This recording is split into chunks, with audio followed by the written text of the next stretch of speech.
In the Midwest, the fugitive drug dealer will do anything to avoid capture. His desperate run is fueled by drugs and punctuated by gunfights. As he barrels across 2 states, local and federal authorities are determined to fight back and to stay in pursuit.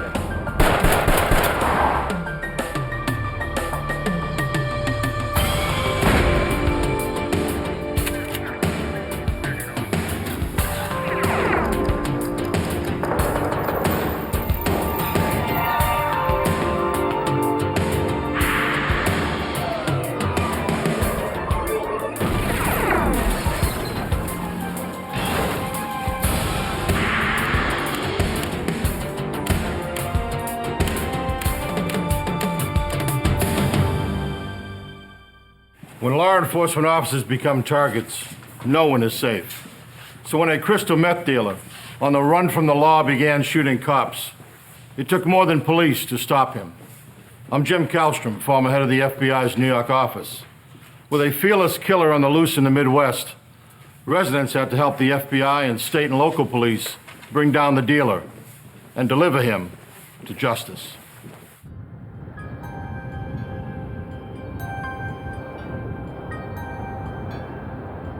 On February 2nd, 2000, on the quiet back roads of Lincoln County, Nebraska,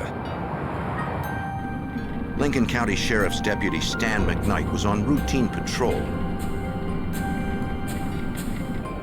when he saw a vehicle rapidly approach from behind. A maroon pickup truck sped past.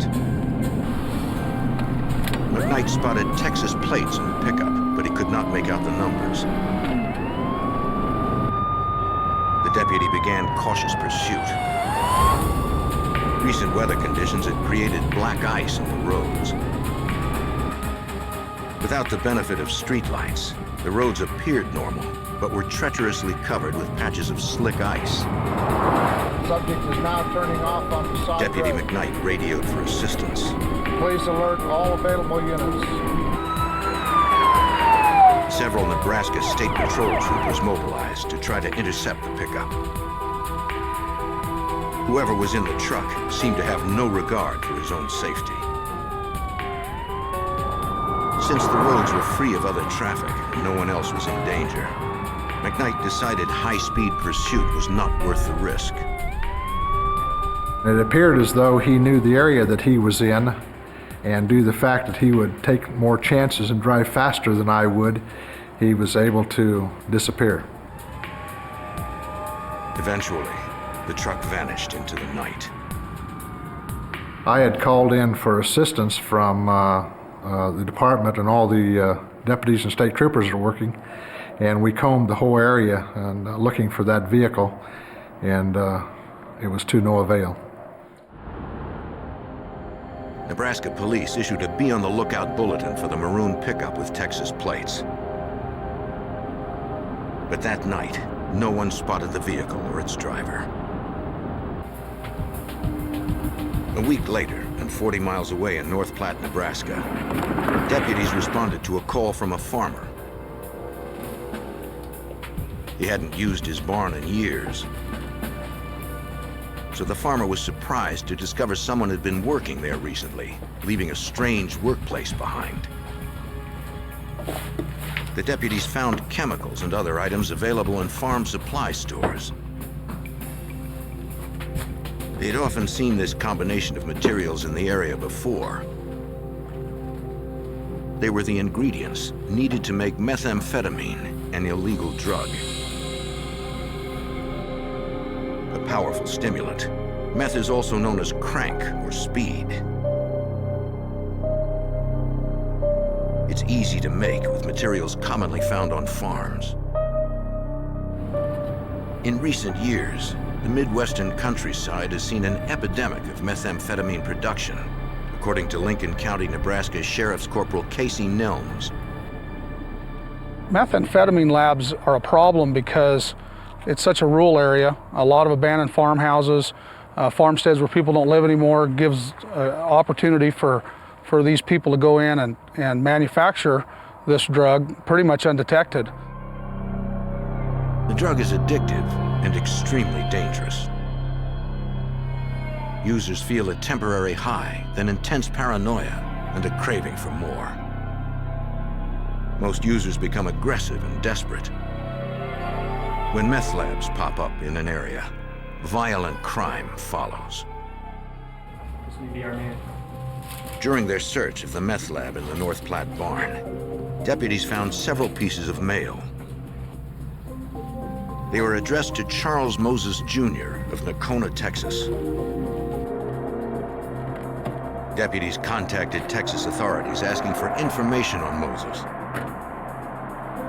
They received photos of Moses and learned there were warrants for his arrest for the theft of several firearms. Nebraska investigators also learned Moses drove a maroon pickup truck with Texas plates. The make and model of the truck matched the description of the one that had evaded Deputy McKnight only a week earlier. If Charles Moses was manufacturing methamphetamine, there was a good chance he was using it too. That might explain why Moses drove so recklessly on the night of the chase.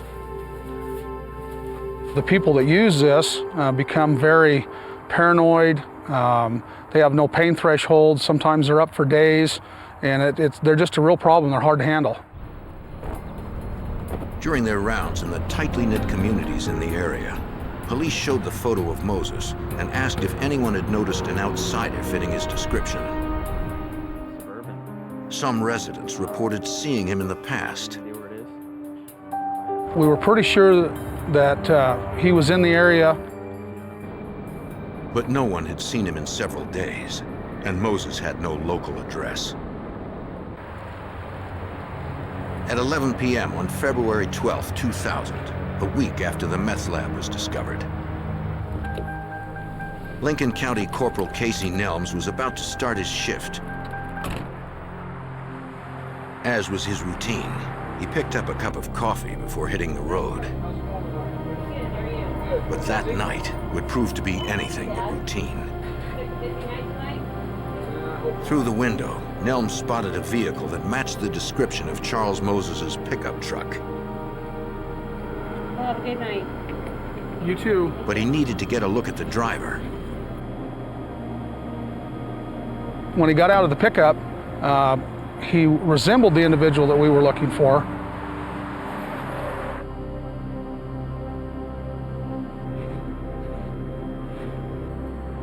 The truck had Texas plates. 7-1-6, 1089. Nelms headed out to check the man's ID. But the man spoke first. What are the roads like out there? They're pretty slick. Where are you heading? Just kind of heading out. Just going out. I approached him and asked him if he was where he was going, what he was doing. I asked him for his identification, and when he handed it to me, the name on the driver's license was Charles Moses. You're under arrest. I really expected that once I got a hold of him in the vehicle that I was going to be able to, take him out of the vehicle without any problem and place him under arrest, but he was just spectacularly strong. I just couldn't do anything with him, except just keep struggling with him to try to keep the weapon away from my face. Moses fired.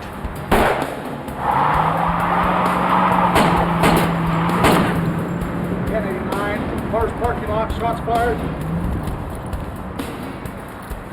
I was pretty sure 2 of my rounds hit. The second round I saw it hit the back of the cab, and the third round it also hit the back of the cab.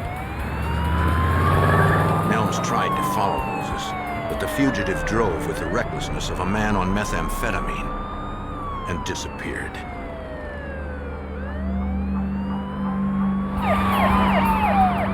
Nebraska State Patrol officers heard the shots fired call and joined the search for the would-be cop killer. Lincoln County Sheriff's Deputy Stan McKnight, who had chased the maroon truck before, heard about the pursuit on the radio. He needed to position himself in a place where he was likely to intercept Moses. There's an area that's commonly called the correction line. It's an area where I could see the best I thought possible 3 different roads intersecting that area. And that was the middle one. I could watch a mile behind me, that one, and a mile in front of me. McKnight waited in the dark, hoping he was in the right place. After about 10 or 15 minutes of sitting there, a vehicle did come from the west at the very road intersection that I was at.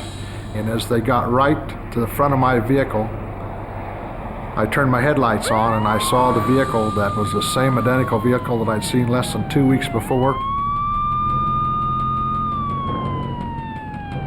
He was traveling in excess of 70 to 80 mile an hour, and being nighttime conditions, it was hard to see him, and he was out of distance me quite rapidly. Deputy McKnight tried to maintain a visual of the pickup truck. But the vehicle seemed to disappear yet again. McKnight changed tactics. At that point, he had pretty much, got ahead of me. At the same time, I had to slow down and check driveways and intersecting road intersections to make sure he hadn't turned off on me. Then the deputy saw a vehicle's brake lights in the distance. It was idling at an empty intersection. Deputy McKnight called for backup. Moses had already fired at one officer.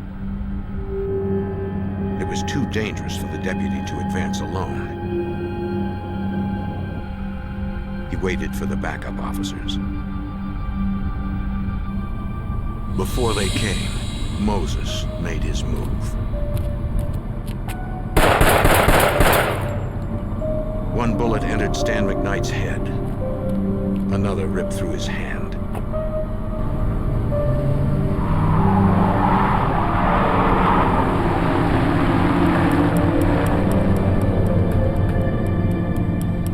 Upon figuring out that I'd been hit by a bullet, I was going to try to call to the rest of the officers around to let them know what was going on.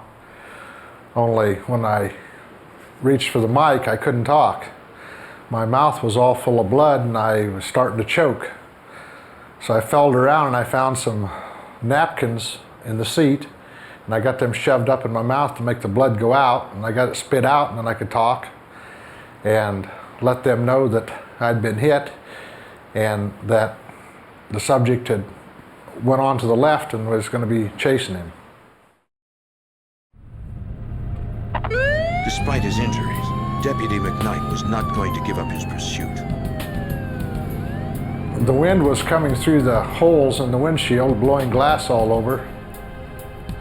My left eye was completely shut from blood. My right eye I was just blinking, but I could still see enough with my headlights to keep going down the road. Based on the coordinates McKnight radioed, several teams of Nebraska State Patrol troopers headed towards stakeout positions in the area. They drove with their headlights and flashers off so they wouldn't alert Moses. Troopers in 2 cars positioned themselves on a dark county road and waited.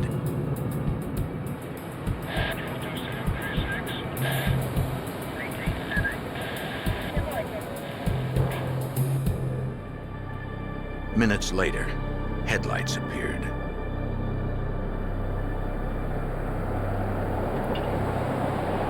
It was Moses.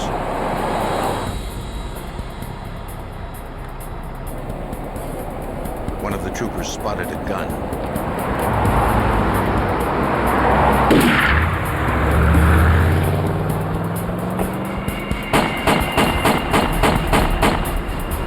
After firing a full clip at Moses, the trooper realized a bullet had torn through his bulletproof vest.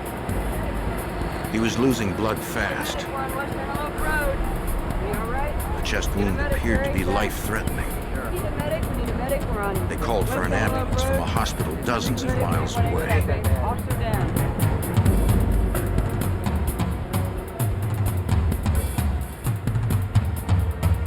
the dark prairie, the troopers hoped their fallen friend would survive.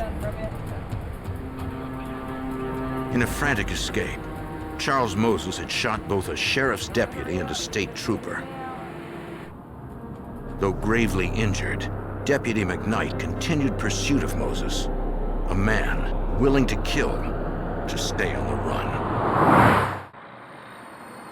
In February of 2000, Nebraska authorities confronted Charles Moses, a Texas fugitive suspected of running a methamphetamine lab.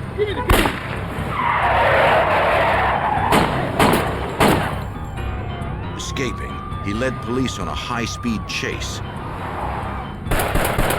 shooting one deputy in the head and a state trooper in the chest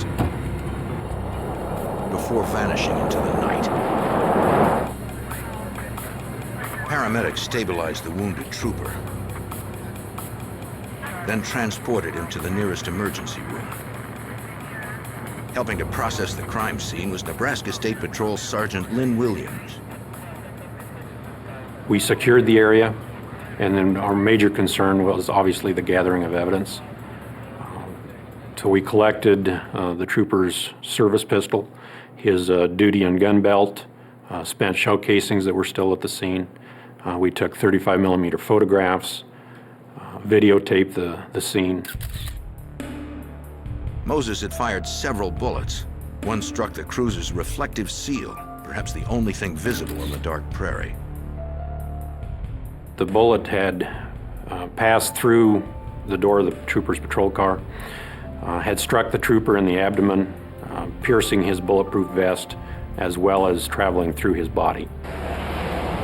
To get through that much protection, the gun Moses used against police had to be a powerful one. It was obvious that this was a high-powered rifle. We were looking for some sort of an assault rifle, something large bore, high-powered. The state police brought the spent rifle slugs to their ballistics lab for analysis. Technicians there examined the size, weight, and metal composition of the slugs. They determined they were high-velocity rounds, most likely fired from a 7.62 SKS military assault rifle.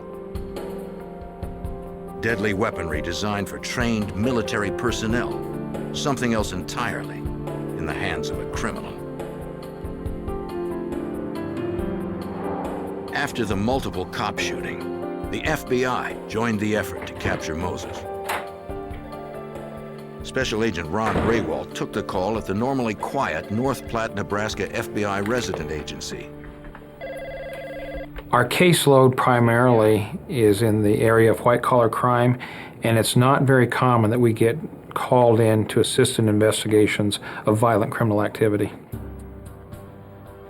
Agent Raywald gathered information to obtain an unlawful flight to avoid prosecution warrant against Moses. In this particular case, we anticipated that Moses would leave the state of Nebraska after he fled his arrest, and that the FBI could assist in locating him. Hoping to catch Moses before he left Nebraska, authorities set up a command center at a state police barracks. Officers from virtually every law enforcement agency in the state shared intelligence on Moses. Several had had run-ins with him, usually in connection with clandestine meth labs. He had a history of using abandoned farmsteads, farm places, not only for the manufacture of methamphetamine, but for hiding and living as well. So we knew that we needed to be aware of this and target those areas for a search. Hundreds of police vehicles across the state mobilized, with officers looking for any sign of Charles Moses or his maroon pickup truck. In the sprawling rural landscape, finding Moses would not be easy. Moses Jr. was last seen wearing a light-colored winter Investigators also hoped the public would assist in the search. 1995 4x4 pickup truck with Media bulletins urged citizens to avoid Moses and to call the police if they spotted him. information called a special tip line. In the small town of Dickens, Nebraska, 30 miles south of where the two officers were shot, a young farmer found tire tracks leading to a garage. His parents' car was usually inside. Instead, there was a maroon pickup truck. His parents' car was gone. Recognizing the truck from media reports, the farmer called police. The Nebraska State Patrol confirmed that the truck belonged to Charles Moses and that officers had hit the vehicle when returning fire.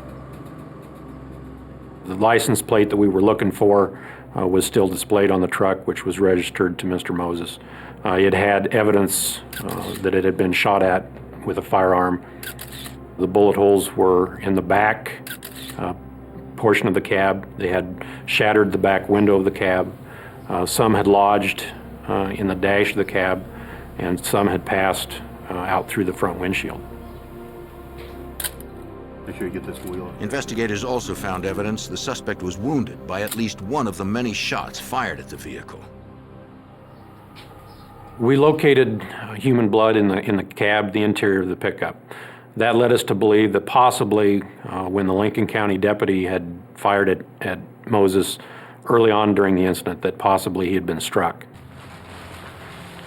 But if Moses was injured, he had the perfect drug to stay alert, pain-free and aggressive, to keep running without sleep. There was a tremendous amount of paraphernalia located in his pickup that deals with cooking or the manufacture of methamphetamine. He virtually had a lab present in the back of the truck. Investigators also found survivalist gear, police radios, and weapons in the truck.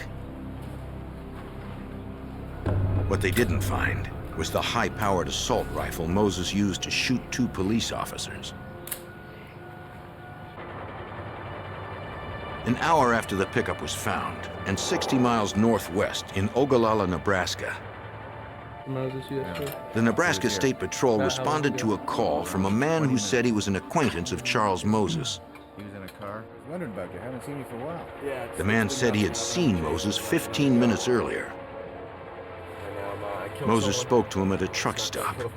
He was in a car that matched the description of the vehicle missing from the Dickens farm.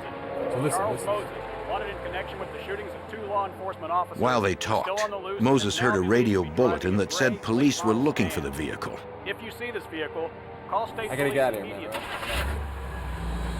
He panicked and took off. The man said he had waited 15 minutes to call police because he was afraid at first. The dangerous fugitive knew where his family lived. Police worried Moses would change vehicles again to throw them off his trail.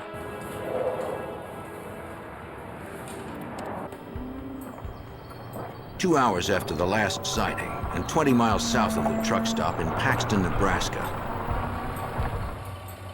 a farmer noticed fresh tire tracks outside a house on his family's farmstead, a house that was closed up and unused. He called his family to ask if anyone had been to the house. They hadn't, but they told him about the bulletins, warning of a dangerous fugitive in the area. They said he should leave the place immediately. A relative on the line heard the farmer talking to someone.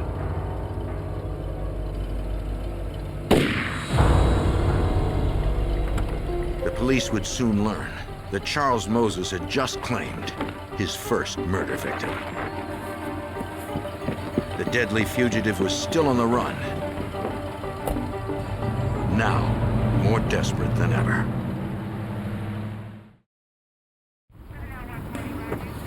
On February 14th, 2000, 36 hours after fugitive Charles Moses seriously wounded 2 Nebraska law enforcement officers, a murder investigation began in Paxton, Nebraska. The victim was a local farmer, killed while talking to a relative on his cell phone. The investigative team had to piece together the murder from crime scene clues. The circumstances indicated Charles Moses was involved, to Nebraska State Police Sergeant Lynn Williams. We had learned that the victim had drove in the abandoned farmstead to check on tire tracks that he observed. We believed that he surprised Moses, and Moses reacted with that surprise and shot the victim, killing him. Moses then drugged the victim from the victim's pickup, placed him on the ground, and Moses then got back in the victim's pickup and left the scene. Troopers found tracks consistent with those on the model of truck the farmer drove, as well as broken glass from the truck on one side of the driveway. The position of the glass suggested the vehicle's driver's side window had been blown out. FBI Special Agent Ron Raywalt knew the glass was an important clue. I anticipated that Moses would try and use a defense of self-defense, stating that he was returning fire from someone shooting at him. I knew that I could determine how many shots were fired and the direction that the shots originated from. When a high-speed projectile hits a piece of glass and the glass breaks, physical characteristics are left in the glass. This answers questions for the crime scene investigator. It tells them which bullet hit first and the direction of travel of the bullet. The glass would be examined later in the lab. Behind a barn on the property, investigators found the stolen car that Moses was last seen driving. The car seemed hastily abandoned. In the back seat, troopers found chemicals, knives, and several firearms. It appeared that Moses had switched vehicles after he heard a radio report that police were looking for this car. It was very obvious that Mr. Moses had been attempting to hide or camouflage, conceal the vehicle. He'd had a tarp over it, and Moses was in the process of covering the vehicle with broken and dead branches, tree branches, and that sort of stuff. Investigators found the victim's identification, but they couldn't find the cell phone he was using when he was murdered. They believe Moses had the phone with him in the farmer's blue pickup truck. They issued an APB for the vehicle and contacted cell phone companies to begin tracking the cell phone signal. While powered on, cell phones are constantly in search of the nearest tower to be ready for use. Police can flag a specific phone number and learn which tower is serving it. 2 hours after the farmer's murder was discovered, a cell phone tower in Oshkosh, Nebraska picked up the signal from the missing phone. But before police could respond to the location, the cell phone signal disappeared.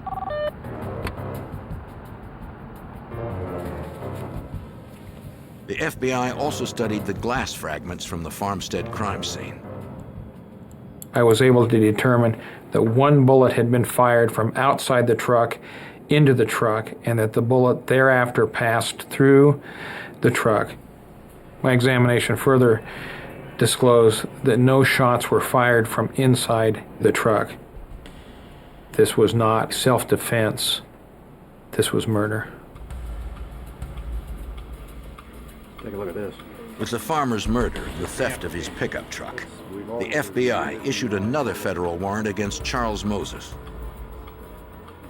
The facts of the case had changed significantly, and I was able to change the warrant application process to charge Mr. Moses with the federal carjacking statute with a homicide.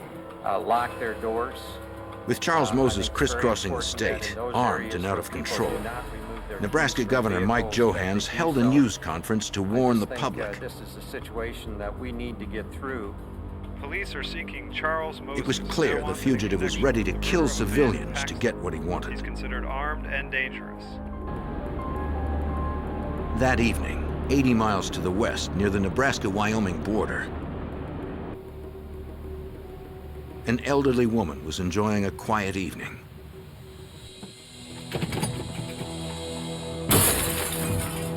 She heard someone breaking in through a door.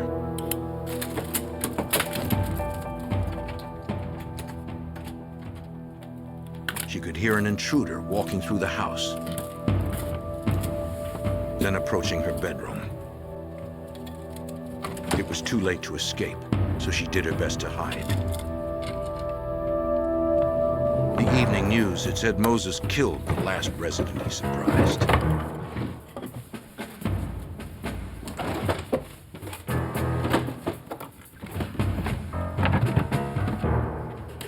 It sounded like he was looking for something, and then left.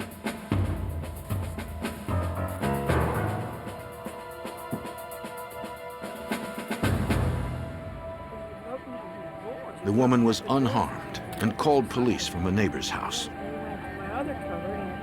She explained that she never saw the man's face. But deputies from the Scottsbluff, Nebraska Sheriff's Department found tire tracks consistent with those on the pickup truck stolen from the murdered farmer. They also recovered automotive glass near the left tire track. Its position suggested it came from the driver's side window. The window investigators believed Moses shot out while killing the farmer.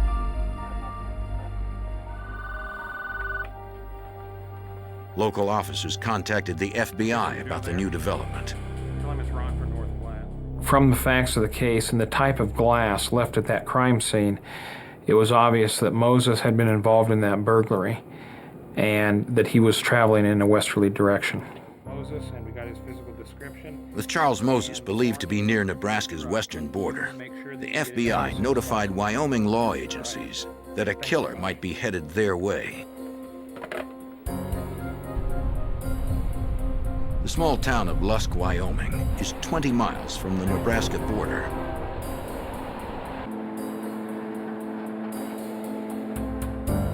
At the Lusk Police Department, Chief Gary Gill received the FBI bulletin. That morning, we heard about Charles Moses from our dispatch. We knew that he was driving a Nebraska pickup truck, blue in color, and that he could be headed in any direction. The Wyoming media warned the public about the fugitive. Around 1 p.m. that afternoon, the media alerts paid off. We heard about the call from a truck driver who had called into dispatch and was relayed to our office that possibly that pickup truck Charles Moses was driving was at the south end parking lot of the truck stop here in Lusk. Assistant Chief Dusty Chrisman responded to the scene along with Chief Gill.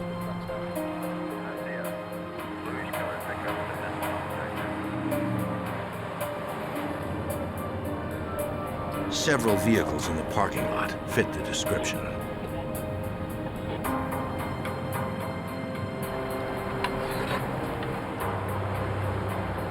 Officers knew one of them might hold a murderer who also tried to kill 2 policemen. We were looking at license plates. We spotted a blue pickup that had matched the description.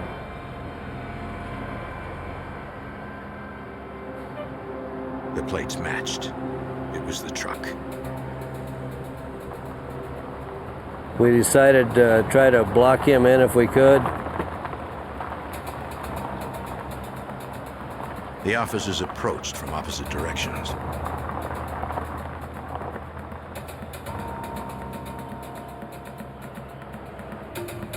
Someone was inside, but the officers couldn't tell if it was Moses. The truck's driver's side window appeared to be missing.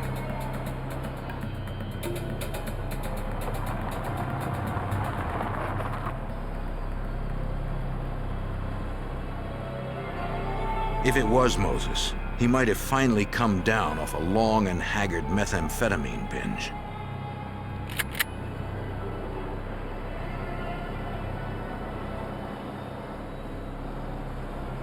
Chief Gill called for backup and waited for more units to arrive. L2, this would be the vehicle I think we're looking for.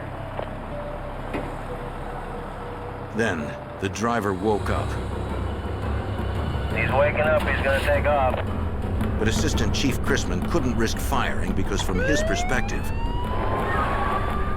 he did not get a good enough look to be absolutely sure it was Moses. It meant another chase. Our biggest fears during the chase is when Moses turned onto Main Street and headed north. We knew he was going to be traveling through our business district at more than likely a high rate of speed. And also the fear of maybe losing him once he got through the city limits and headed north on Highway 85. Weeks after Charles Moses' violent spree began, law enforcement once again had him in their sights. After eluding Nebraska authorities and the FBI, suspected murderer Charles Moses had crossed into Lusk, Wyoming. Lusk police were in pursuit. But Moses had a lead on him and never hesitated for a moment. Mr. Moses finally got away from us off Highway 85 onto our ranch road.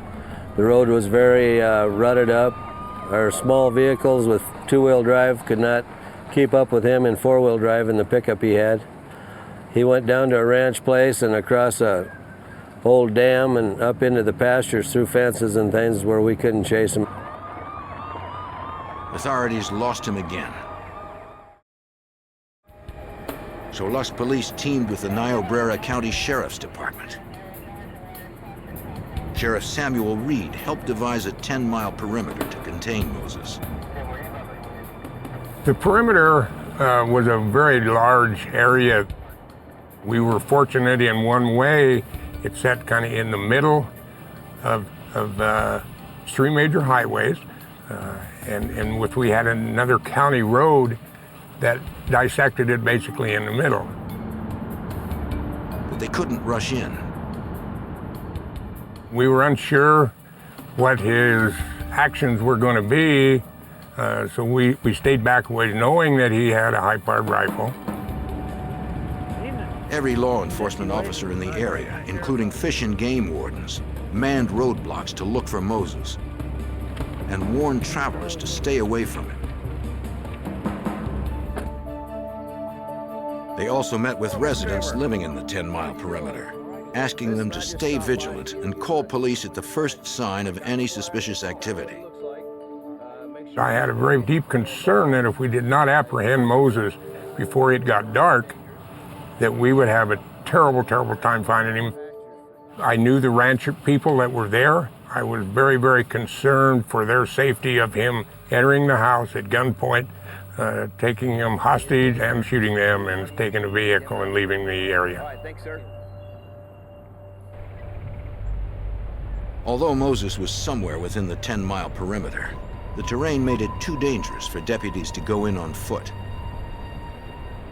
Without body armor and tactical training, they would be vulnerable to ambush or a sniper attack.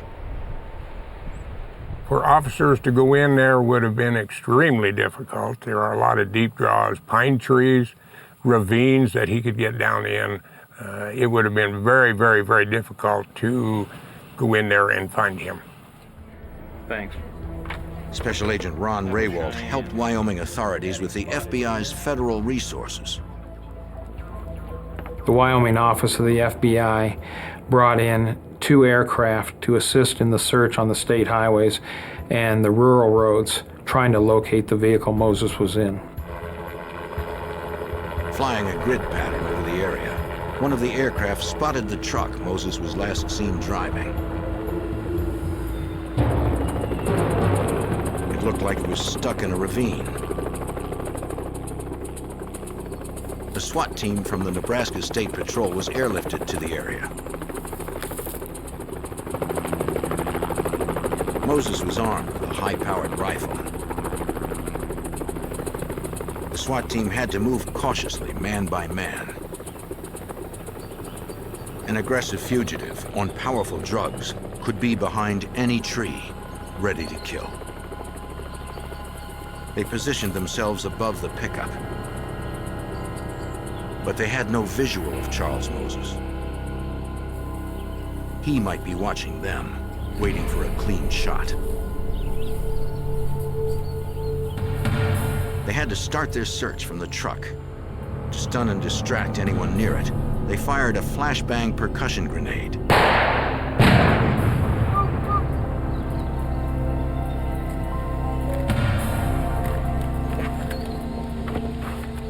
He wasn't there. They found footprints in the mud by the truck and began following them.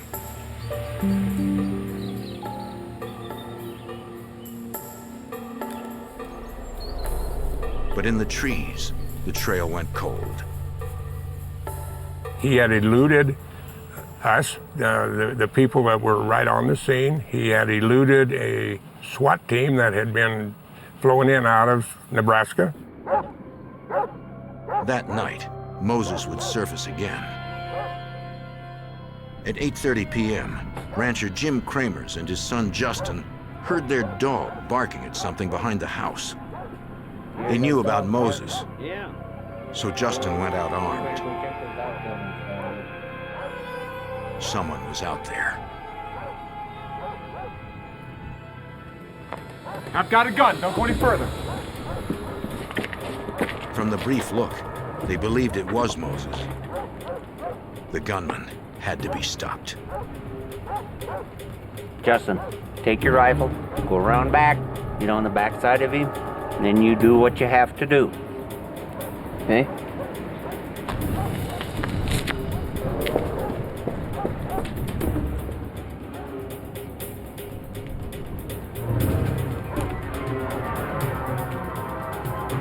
Kramers was unarmed, in a standoff with a desperate fugitive who had never hesitated to use violence. The rancher had a plan and hoped it would work. In eastern Wyoming, a rancher and his son found fugitive Charles Moses on their property. From media reports, rancher Jim Kramers knew Moses was wanted for shooting several police officers and killing a farmer for his truck.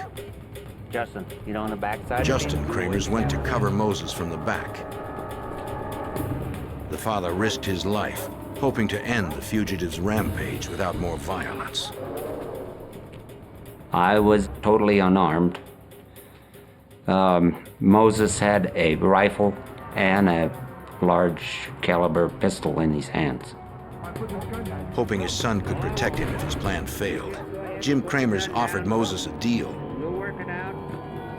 He knew the fugitive had been exposed to the day's cold rain showers. And put it there by that wheel. If Moses put down the guns and came inside, the rancher would give him a hot meal and throw his clothes in the dryer. This was a plan in my head that if I got him in the house, I had nothing to fear from him because we would know that he had no weapons. It was too cold, and if he ran out of the house without any of his clothes with him, why, he was not going to be in good shape. I very seldom invite someone into my house that I don't ask them to eat, so I knew he was hungry, so I said, let's have something to eat. Oh, that's the only way we're going. If they got him inside, they would try to call the police without him knowing. By this time, Justin Kramers had Moses in his sights. It looked like Moses was going for it. Then he tensed. All right, I put my rifle down now. Where's the other guy you're with? Right behind you. Jim Kramers hoped Moses would not draw his son into his violence. My greatest concern throughout the ordeal was that my son would not have to shoot someone. I didn't want him, justly or unjustly, I did not want him to have to go through life knowing that he had killed a person. If it did turn violent, Justin could not waver. Justin! One of the fears I had was if I did have to shoot at him that I might miss. I only had one shot while he had up to 6 in his pistol, where I had a single-shot rifle. After weeks of a methamphetamine-induced rampage, Charles Moses finally slowed down. All right, let's go on into the house. We'll get you food. He left his weapons outside. I never actually lowered my rifle. I brought it down a small ways, but within quick enough time enough that I could have brought it back up to put on him if I needed to. Inside the warm house and out of his wet clothes, Moses concentrated on his first hot meal in days. I was able to go out the front door of the house and was gone for around 5 minutes while I called the sheriff from my brother's house, and then I was able to come back in the same door while he never realized I was gone. What's going on, Jim? A Lusk police officer and a Wyoming game warden were there in minutes.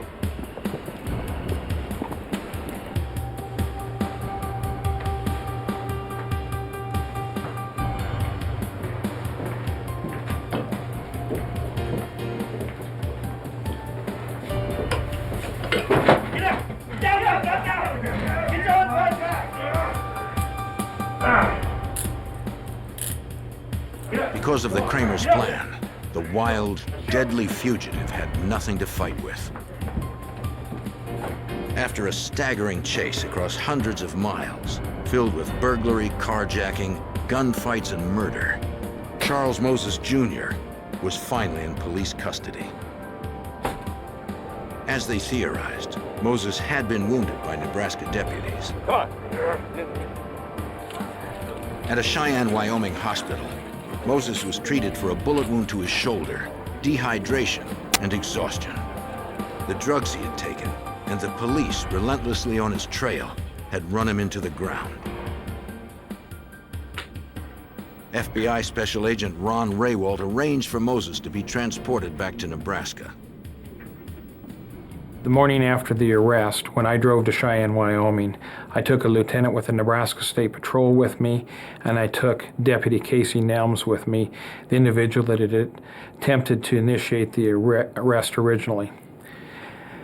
The purpose of taking these two individuals with me was so that when I returned to Nebraska with Moses, both individuals could effect the respective warrants that they were carrying. The lieutenant from the patrol arrested Moses for the violation of shooting a Nebraska State Patrol trooper, and Casey Nelms arrested Moses for the murder of the farmer as well as the assault by shooting of the two deputies from Lincoln County. Moses initially fought the charges against him. But when confronted with ballistics and other forensic evidence, he plea bargained to avoid the death penalty. Charles Moses Jr. pleaded no contest to second-degree murder and 2 counts of assault on a police officer. He was sentenced to 190 years in prison. The state trooper Moses shot returned to light duty in June of 2000. Moses had also shot Lincoln County Sheriff's Deputy Stan McKnight in the head and hand. He spent nearly 2 months in the hospital. Never willing to give up, McKnight was determined to return to his regular patrol. I had to go back for several different operations, with a total of 9 operations and 23 months of continuing therapy. After the doctors had stated that they had done all that they could for me, I was checked and we went through all the physical dexterity, and I was able to go back to work and maintain and do what I was doing before. Methamphetamine has become the biggest drug problem in the Midwest. Law enforcement there are dedicated to fight it, whatever the cost.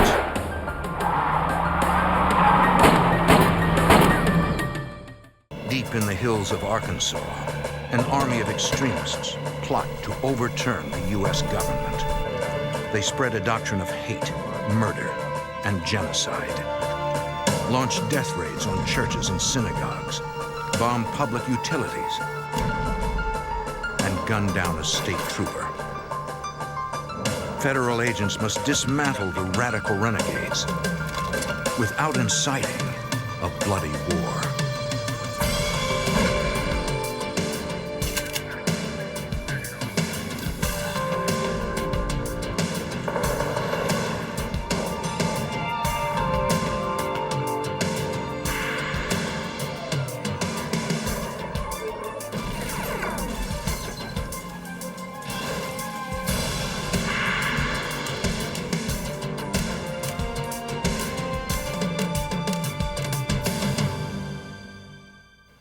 In 1984, a tragic murder led agents into the frightening world of domestic terrorism.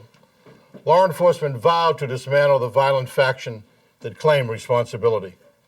I'm Jim Kallstrom, former head of the FBI's New York office. The radical group pursued a doctrine of racial cleansing, an attack on basic American freedoms. The FBI's quest for justice escalated into a brutal showdown, pitting agents against terrorists, fueled by hate.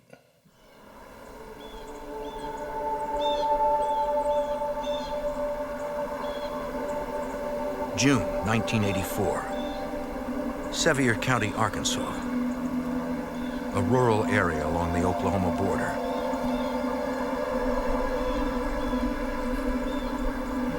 Winona Bryant drives south on U.S. Highway 71. Winona is a teacher at a local high school. She's traveling with her children and her nephew to meet her husband for lunch. He is Lewis Bryant, an Arkansas state trooper. He patrols this stretch of highway. Along the way, Winona spots a police cruiser on the side of the road. She recognizes the ID number. That's Dad's car. Lewis is nowhere in sight. Something's wrong. Winona tells the children to stay in the car. Stay in the car.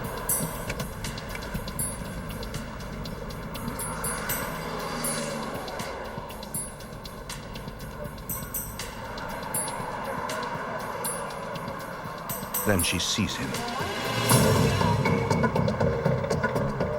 Covered with blood. Lewis? Lewis? Lewis! Oh my God, Lewis! Oh God!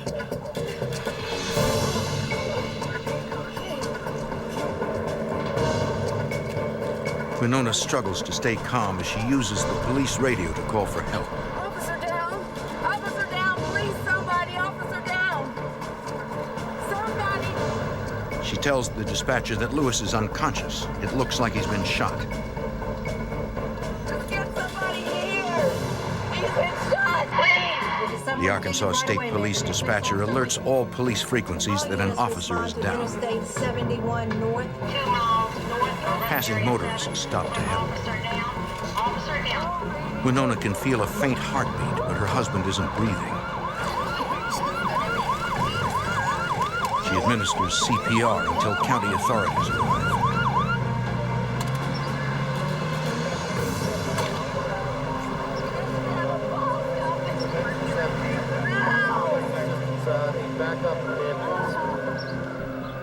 Paramedics rush Bryant to a nearby hospital, where he is pronounced dead. Trooper Lewis Bryant was a respected veteran of the Arkansas State Police. He leaves behind his wife, Winona, and their 2 children. Within minutes of the shooting, the DeQueen, Arkansas Sheriff's Department receives a frantic call. A driver on Highway 71 reports seeing a brown and white van leaving the scene. It was pulling a homemade trailer.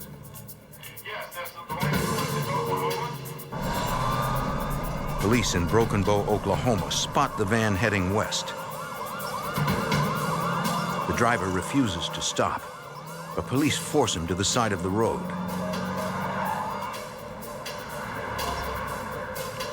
As officers converge on the van, the driver pulls out a rifle and starts shooting.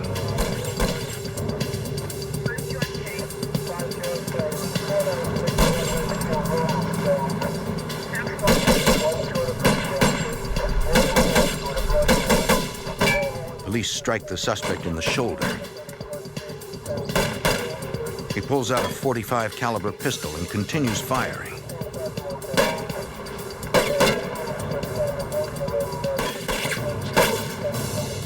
Officers hit him 4 more times, finally forcing him down. See your hands. Go over on your belly. I'm over the crossing.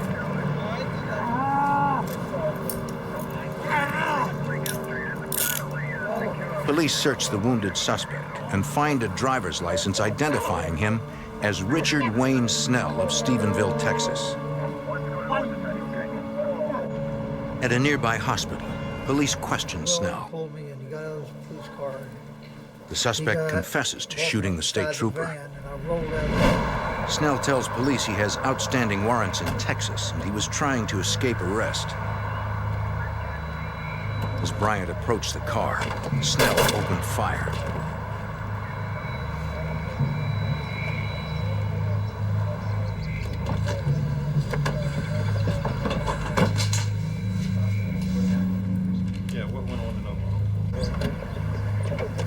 Agents from the Oklahoma State Bureau of Investigation search Snell's van. They discover a metal box containing a .22 semi-automatic pistol and a grenade. Tell me something I don't know.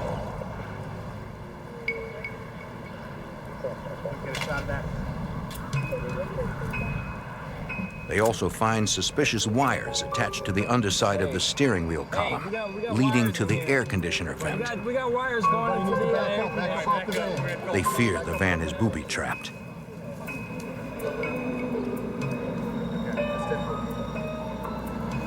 Investigators call in a bomb squad from the Oklahoma Highway Patrol. Technicians carefully examine the vehicle. After several tense moments, they conclude the van is not rigged to explode.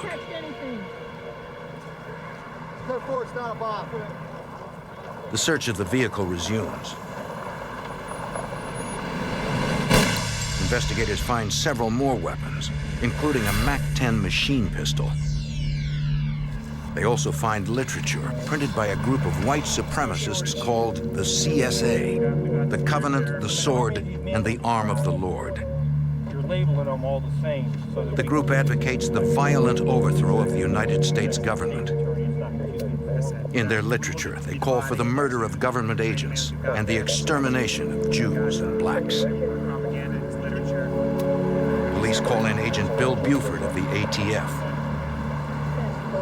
Along with other federal investigators, Buford has been trying to establish a criminal case against the CSA for nearly 2 years. Looking for evidence, Buford makes a chilling discovery. In the van was a briefcase. And in the briefcase was a lot of notes that this individual had put together, different maps. And one of the things that I noticed immediately was a map apparently of my house.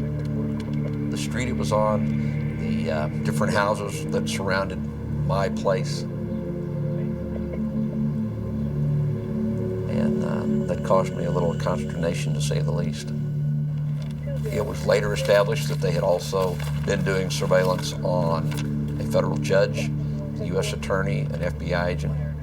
For whatever reason, whether they just wanted to know where we lived, or whether they were anticipating retaliation for some whatever, that's just left up to one's own imagination, I guess. Buford examines the weapons retrieved from the van.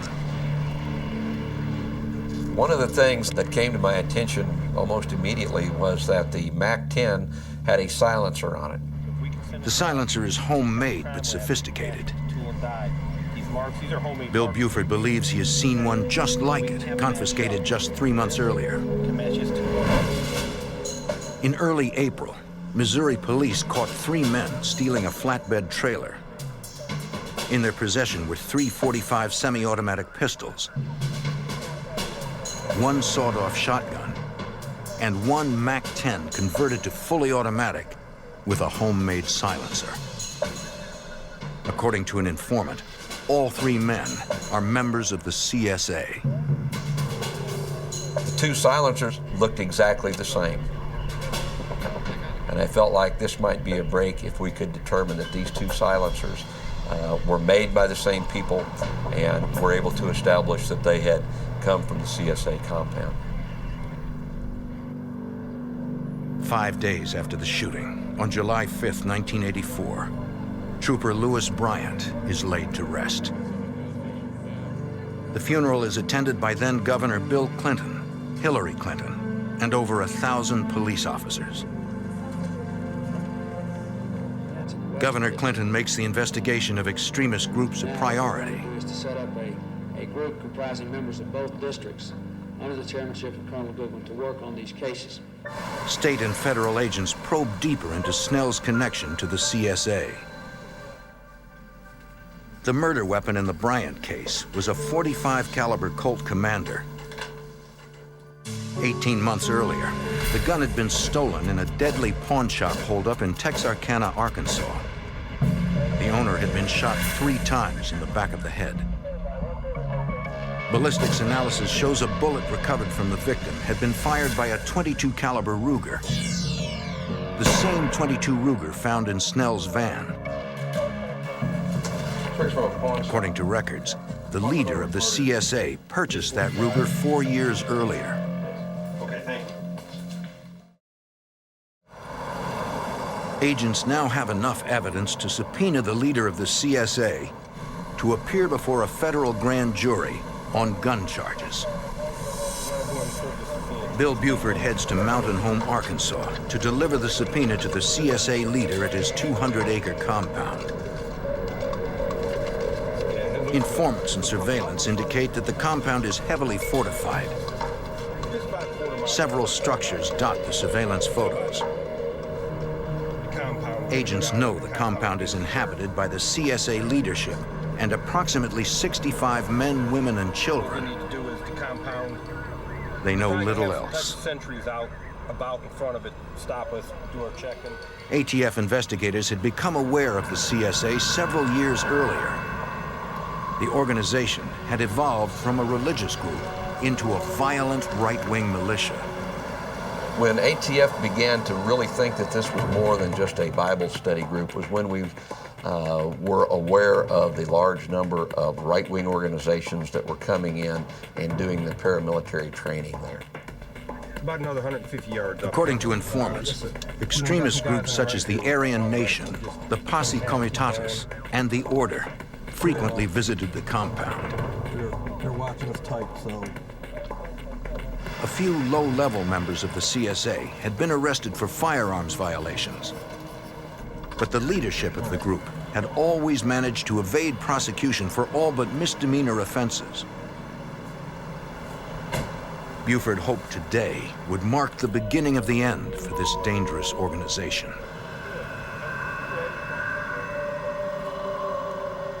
Agent Buford meets a man at the front gate who identifies himself as Kerry Noble, the group's second in command.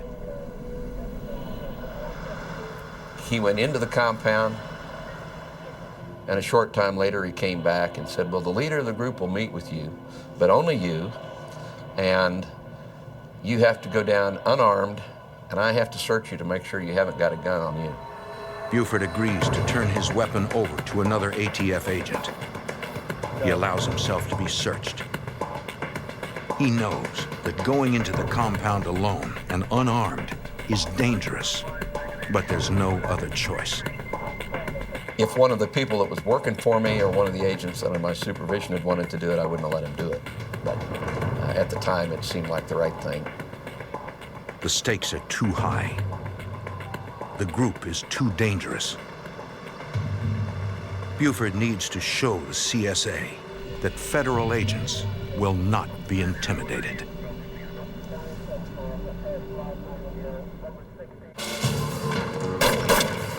In Arkansas, State Trooper Lewis Bryant is gunned down during a routine traffic stop. Investigators discover weapons connecting Bryant's killer to a group of violent white supremacists calling themselves the Covenant, the Sword, and the Arm of the Lord. Oh, we got a grenade. ATF agent Bill Buford enters the group's heavily fortified compound to deliver a subpoena, ordering the group's leader to appear before a federal grand jury. The ATF agent enters alone and unarmed. It was kind of an awesome sight. At first glance, it looked like just a community there with a number of buildings.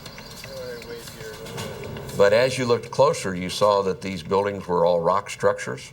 very well made. If you looked closely, you could see that there were bunkers dug around the compound itself. Buford confronts the CSA leader face to face. I got a subpoena in my jacket. I explained to him that I had a subpoena from the federal grand jury in Muskogee, Oklahoma, and that he would need to appear on the date on the subpoena. The subpoena concerns weapons involved in the murder of a state trooper. Investigators have traced some of the weapons back to the CSA. No, I'm not under arrest. He asked if he would be arrested. I assured him that the grand jury appearance was all this was. That was not an arrest warrant, that he wouldn't be arrested. The leader takes the subpoena. Okay. His men escort Buford out of the compound. When the CSA leader eventually appears before the grand jury, he denies knowing Richard Wayne Snell, the man who confessed to the murder of Trooper Lewis Bryant. He also claims no knowledge of how weapons traced to him ended up in Snell's possession.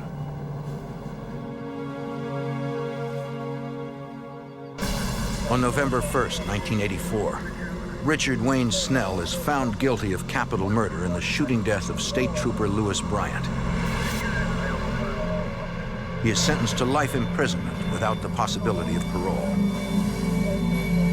On the same day, Snell is charged with the murder of a pawn shop owner in Texarkana, Arkansas. In the winter of 1985, the FBI, the ATF, and the Arkansas U.S. Attorney's Office turn up the heat on the CSA. FBI Special Agent Jack Knox has developed a key informant who claims the CSA is involved in acts of domestic terrorism.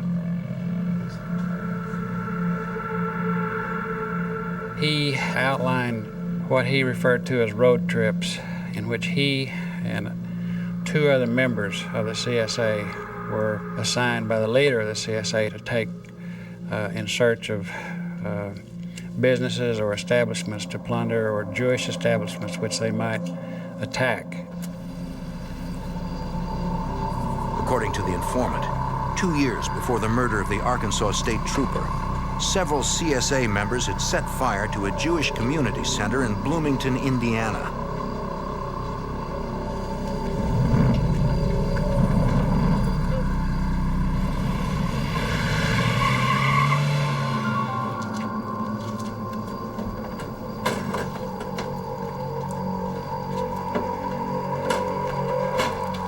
The informant claimed that at about the same time, the CSA firebombed a church in Springfield, Missouri that welcomed gay members.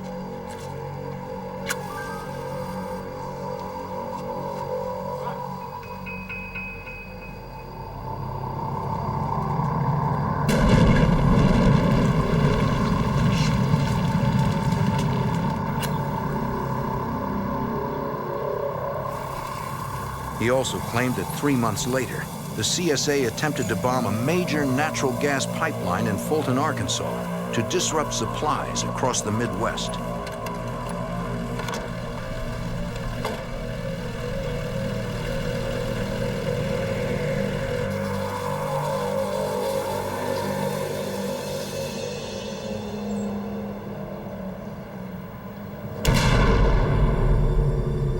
They were unsuccessful.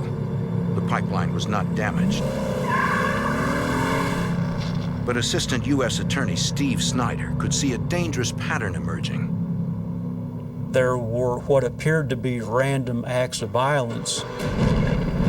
But after this individual talked, they no longer became random acts of violence. They became part of a plan to strike out against the United States and attempt to disrupt the activities of the United States and its citizens.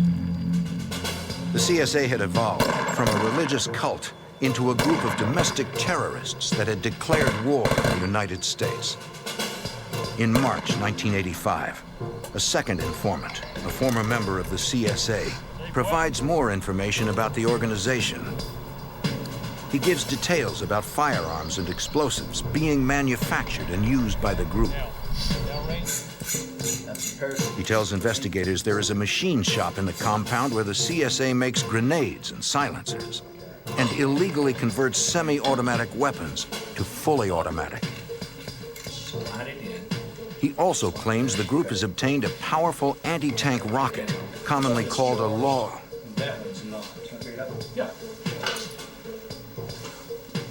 The FBI informant reports that the CSA is building an armored tank and that landmines have been placed around the perimeter of the compound. He also provides a laundry list of interstate offenses committed by the group, including transportation of stolen vehicles, mail fraud, and theft of government property. Based on the informant's statements, the U.S. Attorney pursues a warrant to search the CSA compound for illegal weapons and explosives.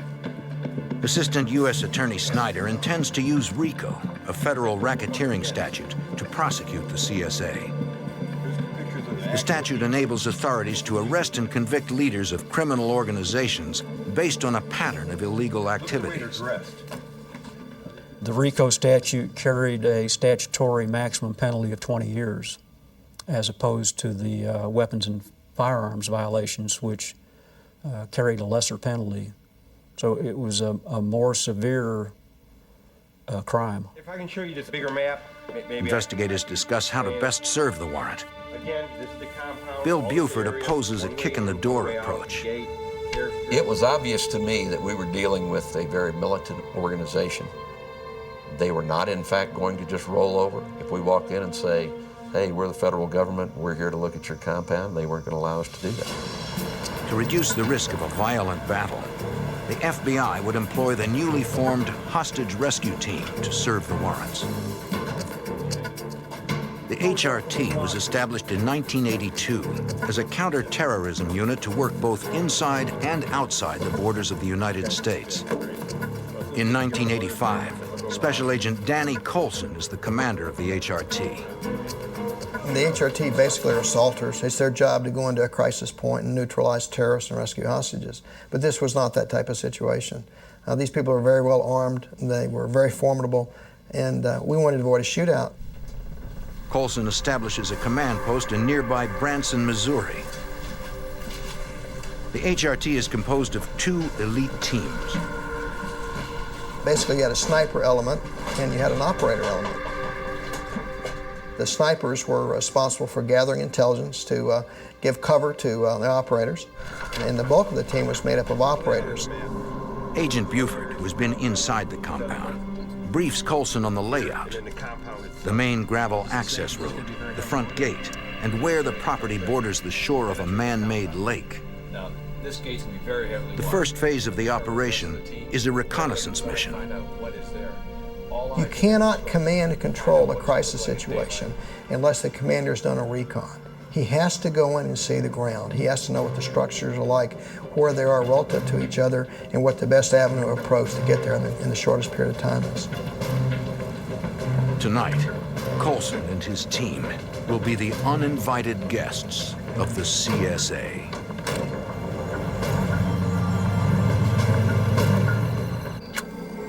In Arkansas, local and federal authorities believe an extremist group is involved in domestic terrorism. They call themselves the CSA, the Covenant, the Sword, and the Arm of the Lord.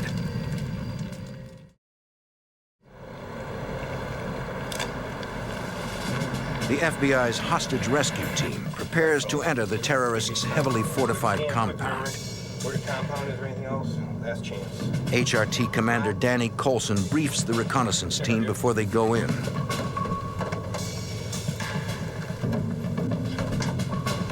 The recon team's job is to gather intelligence on the group's infrastructure, its buildings, manpower, and weapons, while avoiding the CSA's armed patrols. ATF agent Bill Buford will act as the HRT's guide. He's been inside the compound and knows the layout. I had been doing so much work on the CSA and had spent so much time in the woods out around the compound that I had a good idea of the terrain, the fortifications on the compound, and had drawn up a raid plan myself as to what I felt should be done in order to execute this safely. FBI Special Agent Danny Colson knows the CSA is well armed and dangerous. These individuals had assault rifles, they had night vision capability, they had an excellent communication system, they were well trained, they practiced their tradecraft, which means marksmanship. Still, Colson has every faith in his team.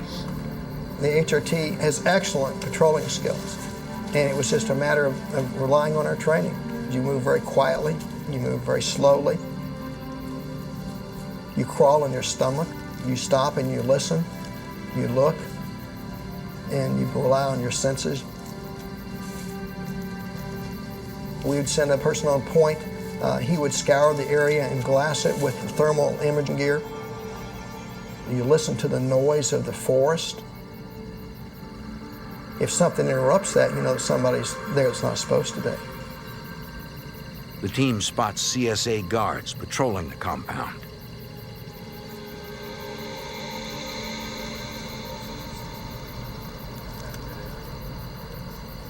They're armed with assault rifles.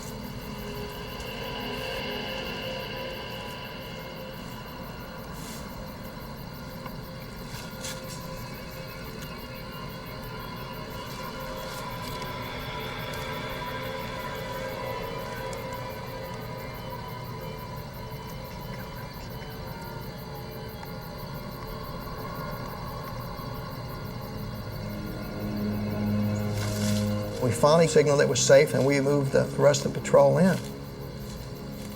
And we sort of leapfrogged in and out. We had a rear guard to be sure that nobody came around behind us. The thing I was concerned most about, of course, is the law rocket. You don't have to be a real good shot with a law rocket to kill a lot of people.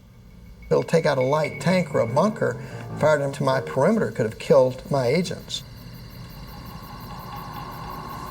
The recon team finally makes its way to the main compound.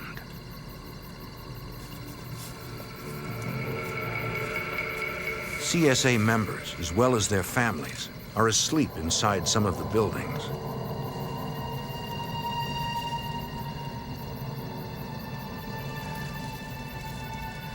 The assault team leader needed to know what the structures looked like in case we had to breach them. So you have the possibility that there could be a suicide pact with these people. They might start killing their children. That's happened before, it's happened since then. And so we had to be prepared to go in there to rush in and save innocent lives. From the reconnaissance missions, Colson now knows exactly how the CSA compound is laid out and what needs to be done. Well, the thing that the recon really reinforced was that we don't want to assault these guys. I mean, if we had to, we could do it, but there would be great loss of life on their side and possibly on our side. The compound sits on over 200 acres of land. If Colson hopes to resolve this without bloodshed, he'll need a lot more men. After we saw how expansive this facility was there, I knew 50 men could not hold that perimeter. Colson calls for an additional 200 FBI agents from field offices across the country. He needs to sneak them into the small community without tipping off the CSA. Knowing Mountain Home, Arkansas is famous for its sports fishing, FBI agents disguise themselves as fishermen. They check into fishing camps located along the river. The plan is to use fishing boats to approach the compound at its weakest point, from the lake. As agents prepare to move on the compound, Colson briefs Special Agent Clint Van Zandt of the FBI's hostage negotiation unit. You've got about 5 options in any type of situation. You can contain, isolate, and negotiate. You can contain and demand surrender. You can use snipers, you can use tear gas, or you can use a direct tactical assault and just overwhelm them with manpower and firepower. In these last 3, people die. The decision is made to contain, isolate, and negotiate. Danny Colson is the point man on all 3 phases of the operation. This man views himself. I came to believe rather quickly that the leader of CSA is not going to want to negotiate with a lower-ranking FBI negotiator, he's going to want to talk to his tactical equivalent. In this case, it's going to be Danny Coulson. And I wasn't comfortable with that. I'm a tactical person. I had been a sniper, and I'd been a SWAT team member and a SWAT team leader and trained as an operator. And I was not trained to be a negotiator. And I didn't know that I could pull that off. I'd much more comfortable going in after the guy than trying to talk him out. But Van Zandt convinces Coulson that he's the right man for the job. I had viewed a lot of negotiations. I mean, every time a tactical team is deployed, a negotiator is deployed with them, so I'd seen it done. And basically, Clint Van Zandt taught me some negotiation strategies and techniques. After 10 days of reconnaissance and planning, Special Agent Danny Coulson and the FBI hostage rescue team are ready. Over 200 law enforcement agents prepare to surround one of the most dangerous and heavily armed outlaw militias in the country.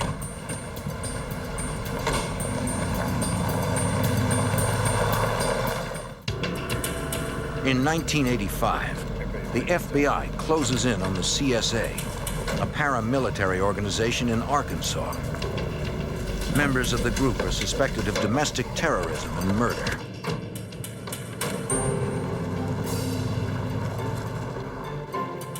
Over 200 agents, led by the FBI's hostage rescue team, make their move. HRT snipers and operatives deploy across a lake that borders the compound. Their mission is to establish a rear perimeter.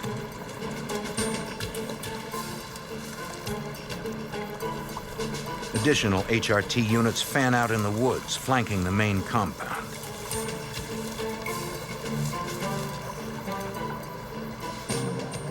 The ATF, along with the Arkansas State Police and the Missouri Highway Patrol, set up roadblocks. Their job is to prevent any CSA supporters from entering or leaving the compound. Overhead, an FBI surveillance aircraft called the Night Stalker cruises at an altitude of 50,000 feet. The plane's onboard thermal imaging system monitors movement throughout the compound. FBI Special Agent Danny Coulson. You could see everything going on the ground.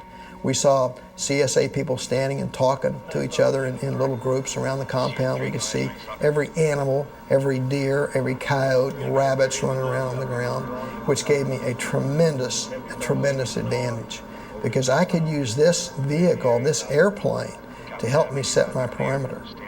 They could maneuver my people around listening posts. They could maneuver my people around patrols.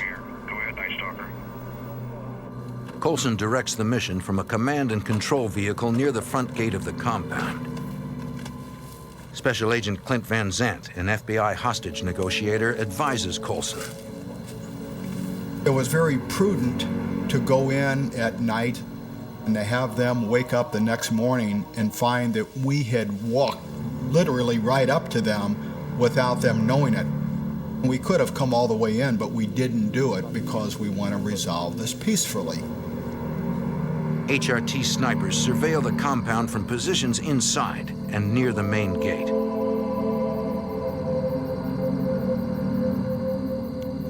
Within 10 minutes, they report that 2 men are exiting the compound and approaching their position. Sniper 1 to command post. Roger. Instructions, please. Have individuals coming out of the compound gate. Stand by. Standing by for instructions. And I radioed back and said, do they know you're there? He said, no, they haven't seen us yet. The sniper tells Coulson that one man has an assault rifle, the other has a sidearm. Go back inside. Individuals getting closer, command post. Instructions, please. Coulson instructs his men to confront the CSA guards. I said, you hail them, you yell at them and tell them you're the FBI and tell them to go back inside. You copy? Tell them to get back inside the compound. The message it sends is that we could have got you, but we chose not to do it. Basically, we are here in force, but we come in peace. FBI, back in the compound, now! FBI, get back in the compound! Move, move! Move, move! When the get in the habit of following my orders or the orders of my team, and to show them that we weren't there to hurt them. We're hearing from the tactical agents that there are lights, that there are activities within the compound. We'll go with you. No, you better stay back here. Moments later, another man walks out of the compound. Who's out here? I instructed him to let him get close, and I wanted 2 operators to take him into custody. FBI, freeze! Don't move! Freeze!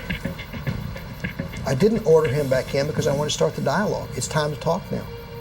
Sometimes one of the most difficult things about a standoff situation is finding somebody to talk to. You don't always get them to talk to you initially. The man identifies himself. He's Kerry Noble, the deputy commander of the CSA. The first thing I said to him is we need to start a dialogue and talk about resolving this thing peacefully. We're not here to hurt anybody. But you're not getting out. And if you start a war, we're going to end it. Noble says he will convey the FBI's request to talk with his commander.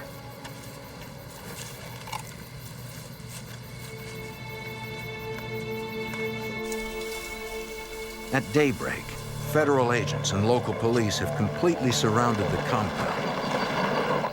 The news media somehow gets hold of the story and converges along access roads. Agents establish a direct telephone line into the compound. A short time later, Agent Colson receives a call. The operator called me over and said, it's him.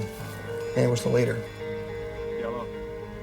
That's right, I'm Carjacking. And essentially said the same thing that I'd said to his deputy, is that this is the FBI. My name's Danny Colson. We have a warrant for your arrest. And the only way it's going to happen... The leader agrees to come out and talk on one condition. Hold on a second. That he will not be arrested. Otherwise, his people will put up a fight. Okay. Colson agrees to the it. terms. 5 minutes. I'll see that. Van Zandt prepares Colson for the meeting. As an expert in behavioral science, Van Zandt believes the CSA leader will only respond to another commander. As a military commander, I said, you wouldn't be carrying a long gun or rifle in this type of meeting, but you'd have your 9mm pistols. You'll meet his expectation as to what our FBI tactical commander should look like. He'll be more open to dialogue, more open to negotiations. Colson approaches the main gate. You should always look like you're in charge. But also, you have to bring him out. You have to get him to talk. It's not just you walk up and give demands, you get him to talk to you. Tensions mount for a possible violent confrontation. FBI snipers train their sights on the CSA leader and his guards. And you have to understand that this is a man who thought we were literally from the devil, that we were agents of the devil. So trying to create a bond of trust on a road with 2 armies facing each other with awesome firepower is a difficult thing to do. Colson tells the CSA leader that the FBI is there to confiscate grenades, assault rifles, the law, anti-tank rocket, all illegal weapons stored in the compound. And eventually... I really didn't describe the forces. I just said, we're here, we've been here, we know what's going on in there, and at this point, I wanted to remain the faceless enemy. What I got from him was dialogue, which is the most important thing. But what I didn't get was capitulation. He didn't agree to do anything. He just agreed that they would go back in and pray about it. Well, I respect that. We'd agreed earlier if he came out that he could go back in. And that's very important. You have to keep that trust. Colson and Van Zandt have no choice but to honor their agreement. They allow the leader to go back inside the compound.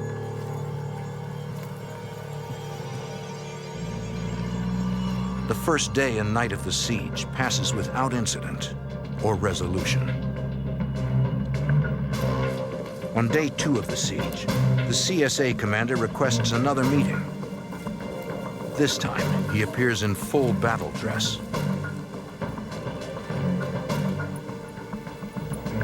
Changing clothing is a big deal.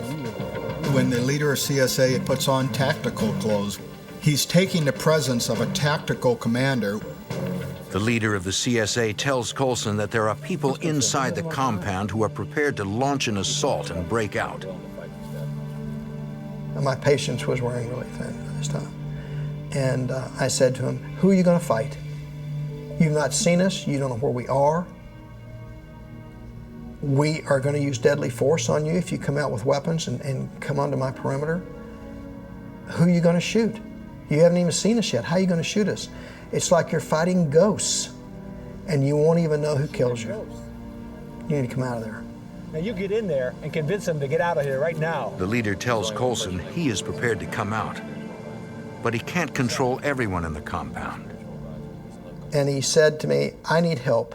He said, there's a man that's our spiritual leader, and I need his advice, and I need his help to convince people that's the thing to do to come out. And I said, who is this? He said, it's Robert Millar. Robert Millar is a well-known figure in the secretive world of right-wing extremists. It's an unusual demand. But to Van Zandt, it's a turning point in the negotiation. This situation was either going to be resolved by bullets or it was going to be resolved by trust. Bullets or trust, what's it going to be? For Colson, it is the moment of truth. He knows that if the shooting starts, there is no telling when it will stop. In the mountains of Arkansas, over 200 law enforcement agents surround an armed compound. Inside are a group of violent right-wing extremists, the Covenant, the Sword, and the Arm of the Lord. The leader of the CSA demands to see Robert Millar, their spiritual leader. FBI Special Agent Danny Colson decides to use Millar to help persuade CSA members to leave the compound. This is something totally against FBI policy, to bring in a Confederate into a crisis situation, not just to negotiate, but to go inside. And this is a huge risk. And I thought it was worth taking, given the risk that we were facing. The FBI flies Millar in from Oklahoma. Special Agent Clint Van Zandt tries to convince Millar that it will be in the group's best interests if he helps bring the standoff to an end. I said, you know, if you're able to do this, if you're able to resolve this peacefully, you'll be known as the peacemaker within your movement. I said, I don't say that to win you over. I say to tell you that you've got a lot riding on this. And you could see the wheels turning. It was at that moment I thought, he's flipped over on our side. He's on our side. He's going to do it. This was all the chips. We're saying, we're going to bet on this guy that he's going to drive home the message that Danny and myself and everybody else has been delivering for the last 4 days. Now, he's got to close the deal. Quite a mess out here, it looks like.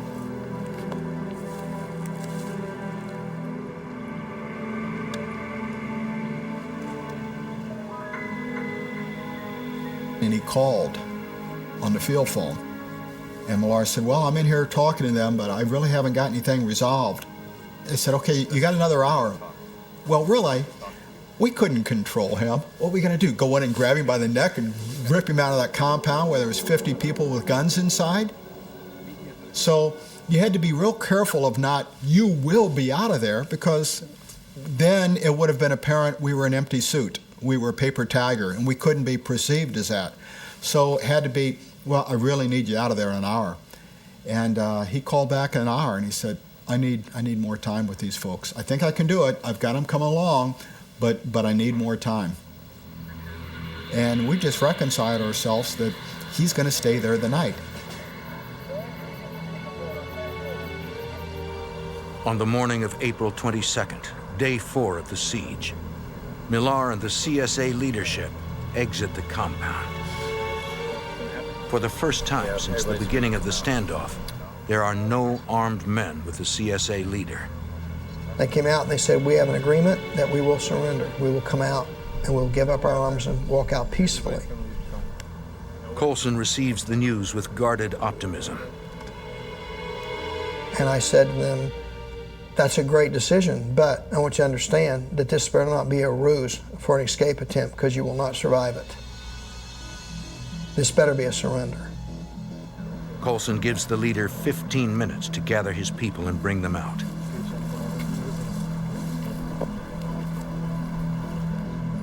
And very shortly after, I get a communication from a sniper team that they're coming. They're coming out. The snipers report that they're in civilian attire. There's no camis, there's no battle gear, there's no weapons they can see. The siege is over. Not a single shot has been fired. It was an ending that we had all prayed for, and one that we were very fortunate that we had. ATF and FBI agents carefully searched the compound, accompanied by the deputy commander of the CSA, Carey Noble.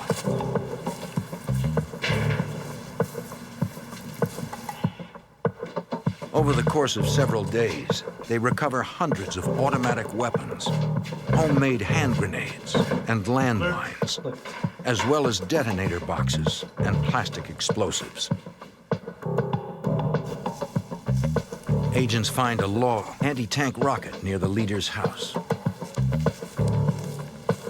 They find 30 gallons of cyanide stored inside steel drums. Agents believe the CSA intended to use it to pollute municipal water supplies. Investigators also find a steel-plated armored car equipped with a fully automatic machine gun. At trial, the leader of the Covenant, the Sword, and the Arm of the Lord is sentenced to 20 years in prison for federal RICO violations.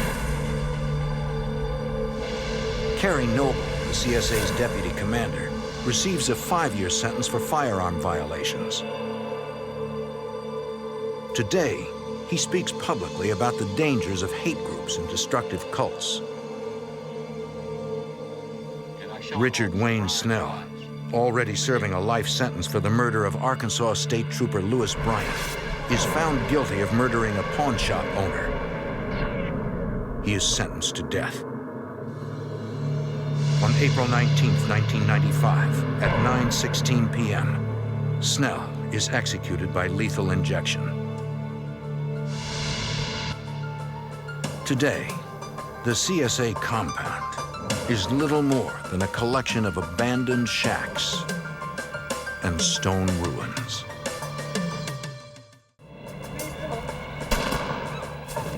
A string of lethal carjackings terrorize the Washington, D.C. area. Ballistics reveal that it's the work of a serial killer who tries to run over one victim with his own car. The FBI and police set a clever trap, but the killer insists on a violent shootout.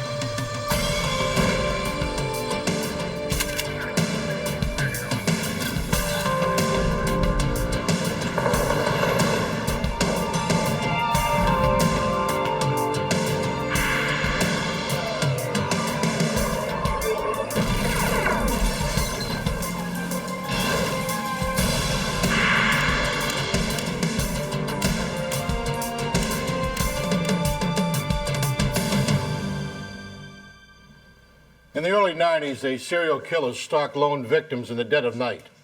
His hunting ground, the suburbs of Washington, D.C. His target, anyone who owned a car. I'm Jim Kallstrom, former head of the FBI's New York office. The gunman was as elusive as he was deadly. He struck quickly and without mercy. Now the FBI must follow the twisted path of a killer wherever it leads.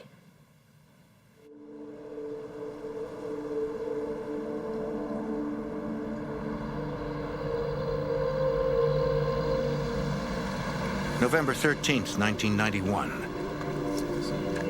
Silver Spring, Maryland, a suburb north of Washington, D.C. Montgomery County Police respond to a report of shots fired at a car dealership.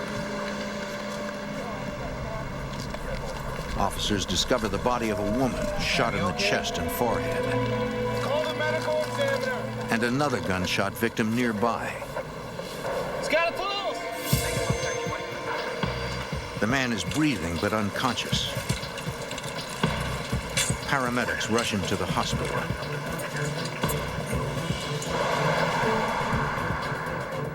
Montgomery County Homicide Detective Ed Day coordinates his department's swift response to the slaying. You saturate the case as fast as you can, work on it as fast as you can, get as much information as fast as you can, and try to resolve it as fast as you can. Unfortunately, the homicides, time is terrible. The more time goes by, the less your odds are that you're going to have a satisfactory conclusion to the investigation. Investigators learn the two victims are janitors. They were cleaning the building that night and would have come outside around 10 p.m. to dump the garbage. The detectives work to determine a motive for the attack. You don't overlook the obvious. You have a shooting like this at a car lot. Is that a possible motive for the killing, the theft of a car? Of course, had representatives from the auto dealer come out, do an inventory. There was no vehicles missing. There was no property missing from the inside of the establishment. Investigators locate the victim's car keys nearby and determine neither of their personal vehicles are missing. Robbery does not seem to be the motive. Nothing was taken. They had money on them. There wasn't a single thing missing. Are you Mr. Escobar's attendant physician? Yes, I am. Tell me about him. With almost no evidence to go on, Detective Day hopes to learn more from the critically wounded man. As you can see, he's intubated. He's also in a coma, and he's just not responding. We do that with any kind of a shooting that's potentially fatal.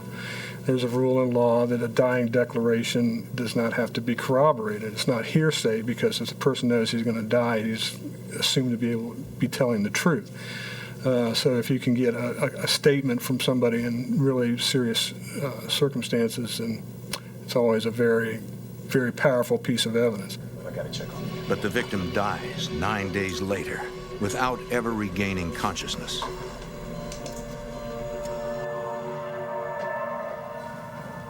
During the autopsy, the medical examiner recovers the only piece of physical evidence, the bullets that killed the victims. At the Maryland State Police Crime Lab, ballistics expert Joe Capera examines the evidence to determine if there was more than one shooter. There was a microscopic comparison done to determine if these bullets were fired from the same gun. And indeed, as a conclusion to these examinations, I concluded that these bullets were fired from the same gun. Examining the scratch patterns on the bullets, Capera determines the make and model of the murder weapon. I was able to ascertain, first of all, the caliber of the gun, which was a .357, and then through the measurements of the unique land and groove areas, I was able to ascertain that it was a Ruger .357. With no obvious motive for the slayings, detectives explore the victims' personal lives for clues. If you work inside out, you try to find out if these people had any enemies, if there was any triangle, a thwarted lover or something like that. These things take you in 100 different directions, and you just have to take care of one thing at a time. You eliminate something and you move on to the next issue, and you just go from there. Detectives find nothing in the victims' backgrounds that could have led to their murders. Since investigators found the victims' car keys near the bodies, they decide to re-examine the slayings as a failed car theft. With that possible motive in mind, detectives speculate how the crime might have occurred.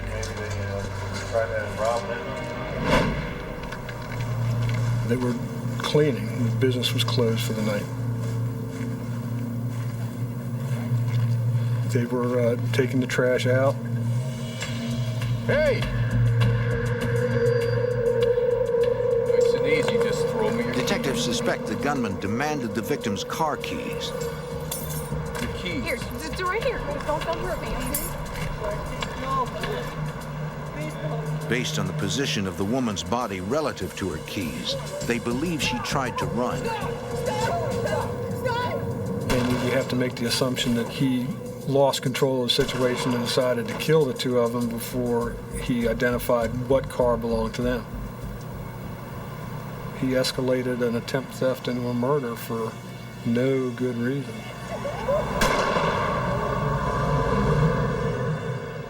With little evidence to go on, the case grows cold. Then, 3 months later, investigators respond to the scene of another homicide.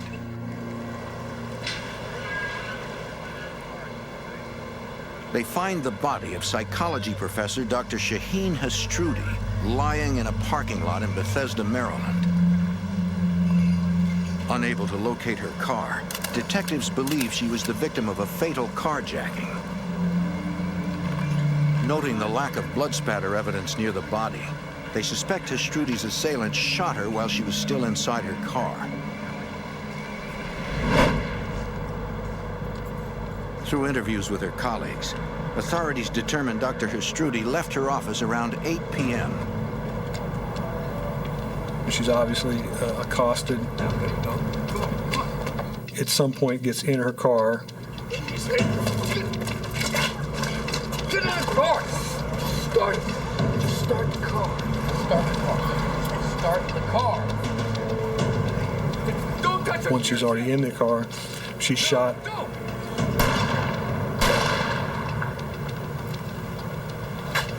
She's taken out of the car, dumped on the lot, and the suspect steals her car.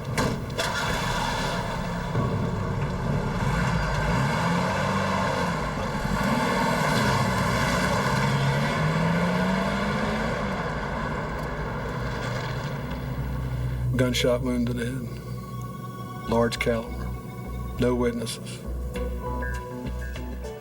The only solid evidence is a pair of bullets recovered from the victim's body. Investigators send the bullets to the Maryland State Police Crime Lab to compare them with the bullets from the double homicide. It is a match. The two crimes are connected. So we got a couple of crimes here. Homicide detectives begin examining unsolved cases involving similar circumstances. One detective recalls a recent homicide which occurred a month before Hastrudi was killed. Very similar to these crimes. That victim was also shot in the head with a large caliber gun. As in the Silver Spring double homicide, responding officers found the victim's keys near his body.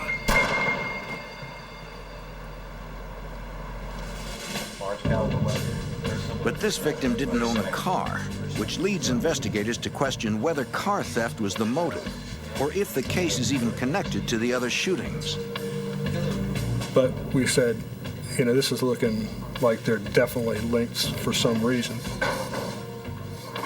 Let's see if we can get some ballistics on it. Let's get some ballistics on it. So authorities locate the bullet from that case and send it to be tested. Ballistics expert Joe Capera compares the bullets from the 4 homicides. I did a cross-comparison examination to the previous bullets. And as a result of that examination, I found that all the bullets were fired from the same weapon. So we're starting to see a pattern here, guys. We got Investigators have connected the 4 homicides through the ballistic evidence and an apparent car theft motive, but they cannot understand why the killer chose to murder his victims. None of these people were armed. Stature-wise, none of these people I thought were particularly a threat to the suspect. two possibilities: that he lost control of him and felt the best way to regain control of the situation was to kill him, or there was some psychological reason that he didn't like these particular people. Detectives believe they are dealing with an extremely violent and unpredictable criminal and suspect he may still be in the area. Montgomery County was his basis of operation. That's where he felt most comfortable. That's where he did all his murders. That's where he did his most risky business. That's where he laid in wait for people. So it was obvious he had some strong tie to Montgomery County. Investigators suspect he will strike again and hope to stop him before he does. But they have no clues that can help identify him.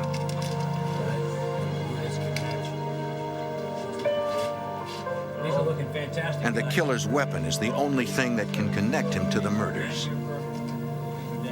The best evidence we got is the bullets. And if we can get him and get the gun, then we definitely have a very, very strong case. Now, this one came out of... Authorities don't want to give the killer a reason to destroy his gun, and with it their only evidence.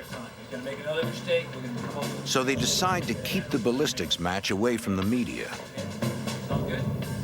If we supply the information to the press that all the bullets came from the same gun, be a good likelihood that he would either dispose of the weapon, or he would, in worst case scenario, obtain a different weapon and keep committing the crime.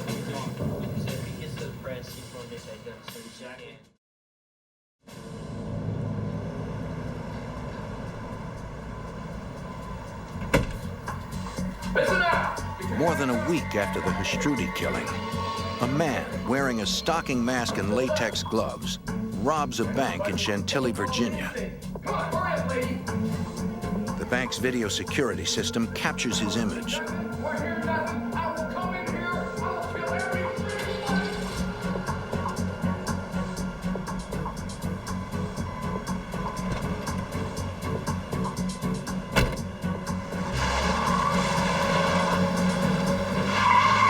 A witness tells the FBI that the bank robber fled in a late-model white vehicle and gives them the license plate number. The description of the getaway car matches the vehicle stolen from Hstrudi, attracting the attention of Montgomery County detectives. But the license plate is not Hstrudi's.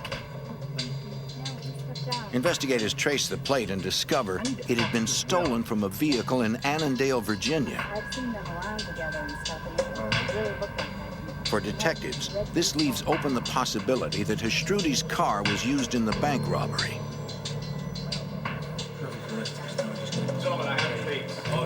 The Montgomery County Task Force, which now includes agents from the FBI, requests copies of the bank's surveillance tapes to learn what they can about the robber.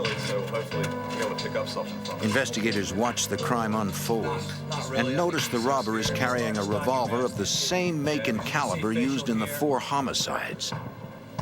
They think he could be the killer. The footage is the best lead they have in identifying a suspect, according to FBI Special Agent Robert Coffey. We had a great piece of video that actually showed the individual, the handgun. That picture was actually put on the news locally and regionally to try to see if we could spark some interest as far as someone identifying him. Investigators also release information that their suspect, the money he stole, and the vehicle he was driving may be covered in red dye. If you do anything, a phone call, anything, I'm gonna shoot somebody. The teller managed to slip dye packs into the bag of money. And a dye pack is a device that once it goes through the door of the bank, it's electronically activated.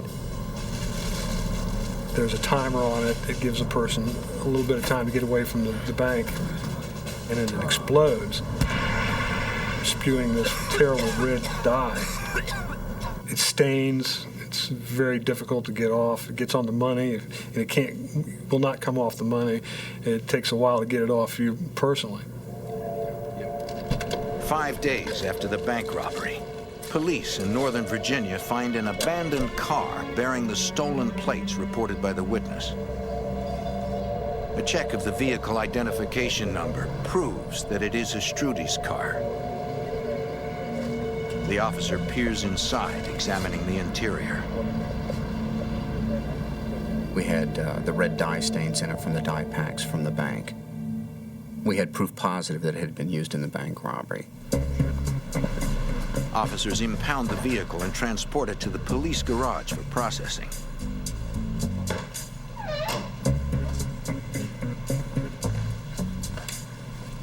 Technicians find bloodstains inside the car and collect samples as evidence. But they do not find anything that can identify the killer. Lab examiners extract DNA from the blood evidence and compare it to Strudy's. It is a match. Finally, investigators are able to look at the various crimes and understand their suspect's overall plan.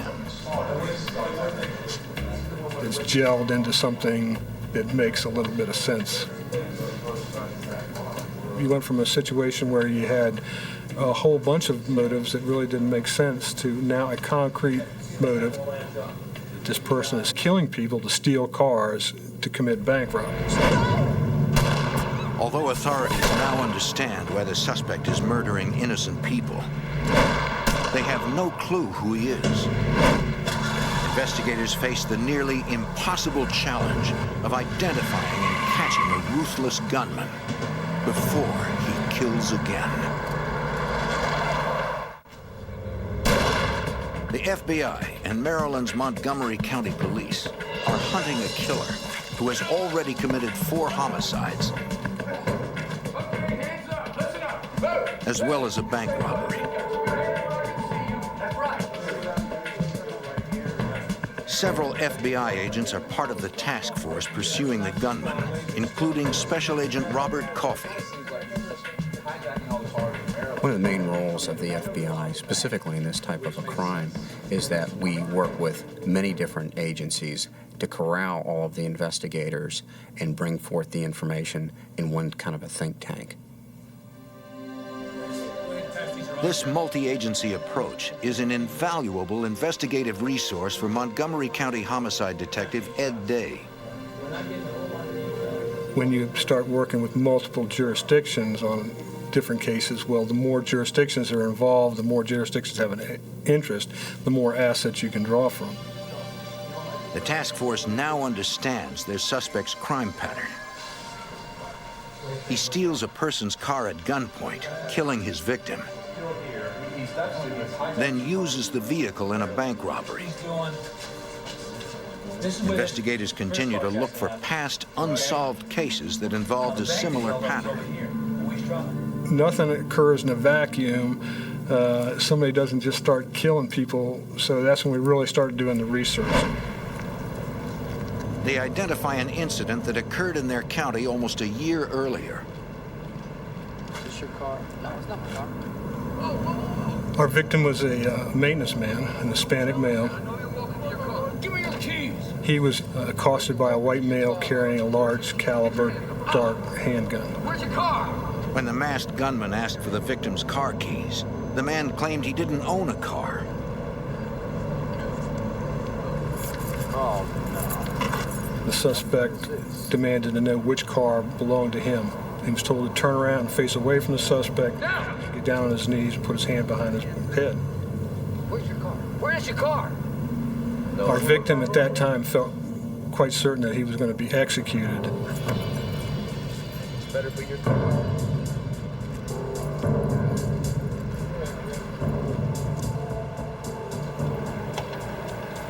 The suspect fired 3 shots. One of the shots hit him in the forearm. The victim managed to flee down an alley and hide behind a bush. And spent some minutes there waiting for the situation to calm down. After 10 minutes, the victim returned to the street and waved down the first car he saw, hoping for assistance. To his horror, it was the gunman.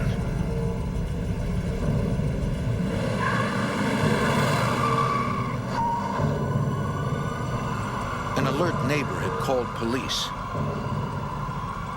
the victim's life was spared.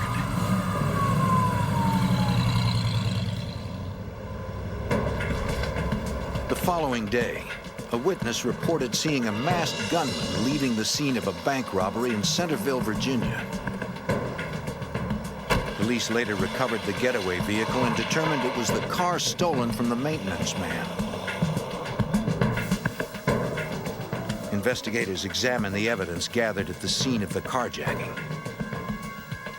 All they have is a bullet fragment that was lodged in the victim's arm. Ballistics expert Joe Capera. One does not necessarily need the whole bullet, as long as the fragment that is left that he is examining has enough ballistic evidence on it that he can use. He tests the fragment against the other recovered bullets to determine if that case is connected to their current investigation. The bullet fragment matches, but the task force is still no closer to identifying their suspect. The lab's not getting anything out of these. I mean, these cars are... With little hard evidence, investigators study the killer's behavior as exhibited through his actions, searching for clues to his identity. This guy... Authorities examine the newly linked case and determine he is unusually bold and cocky. When the investigators got together and discussed the commitment level of this individual to stay at a crime scene for 10 minutes waiting for a witness to come back, raised our level of concern about the subject himself.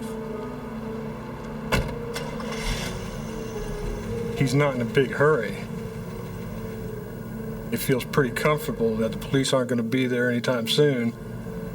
Investigators also believe the suspect has a quick-tempered, vengeful personality. He's very upset with his victim.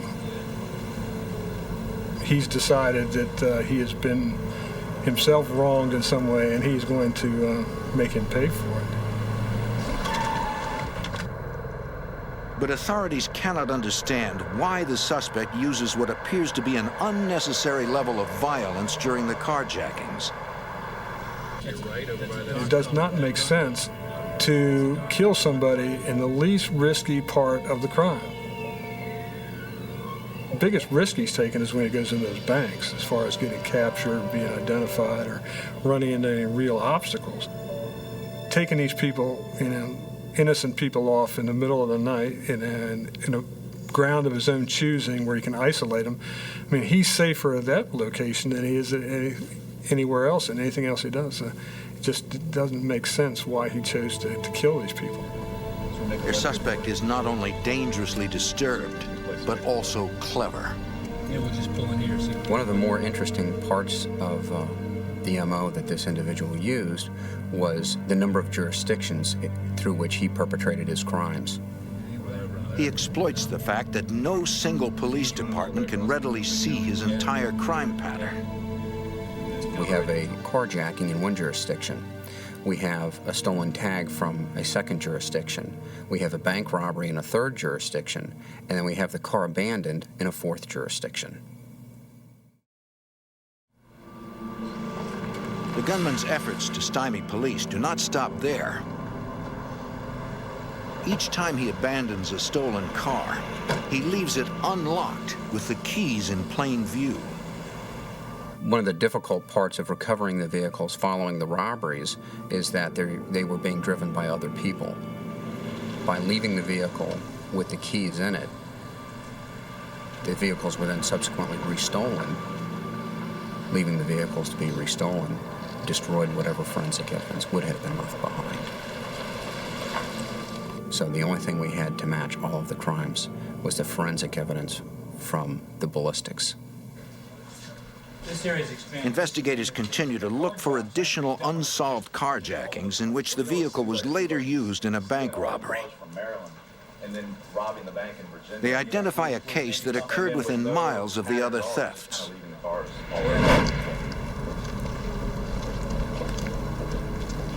A woman was walking out of a doctor's office and realized that she was being followed.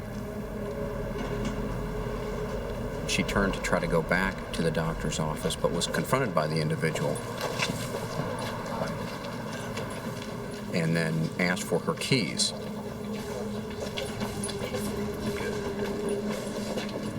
They walked over to the car.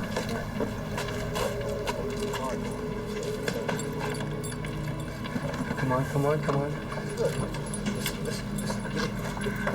Start it. Start the car. Start The the gunman car. forced the frightened woman to start her car. And upon starting the vehicle, had her get out and kneel down next to a wall. No. On your knees. Get your hands up. There you go. Upon kneeling down, he had her wait there for a short period of time. She described it as 30 or 40 seconds passed. You have to wonder how much of that time did he spend thinking about whether or not he was going to shoot her. She was very compliant, did everything she was told to do right when she was told to do it. That might have saved her. The next day, her vehicle was used in a bank robbery. This latest one. The investigators wonder why their suspect allowed this woman to live, yet killed the others. They come up with several theories. The fact that she was a Caucasian female might have had something to do with it. He might have had harbored some malice towards Hispanic people or foreign people, or it could be something simple about he lost control in those situations. In fact, the best way to gain control was to kill him. The task force has little to work with, but is determined to go on the offensive. Now we're trying to figure out how can we get ahead of him? How can we be in a position where we can be waiting for him when he does something? Or we can be prepared to mobilize very quickly with the resources necessary to get him. The investigators focus on the one aspect of the suspect's crime pattern that they can anticipate. We could not predict when a carjacking would take place. They were too random. We did, however, know that following the carjacking, we would have a bank robbery. If authorities can only predict which banks he will rob or where he will be traveling, they might have a chance to catch him. A masked gunman strikes again and again in suburban Maryland, just north of the nation's capital. He shoots his victims while stealing their cars.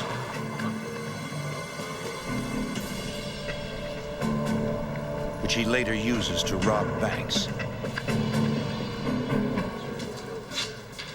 Hey guys, I got some photos of the bank. In the spring of 1992, the FBI and Montgomery County Police analyzed their suspect's habits in hopes of trapping him. Identify why this guy's picking these banks. Go ahead and stick him up on the Homicide Detective Ed Day.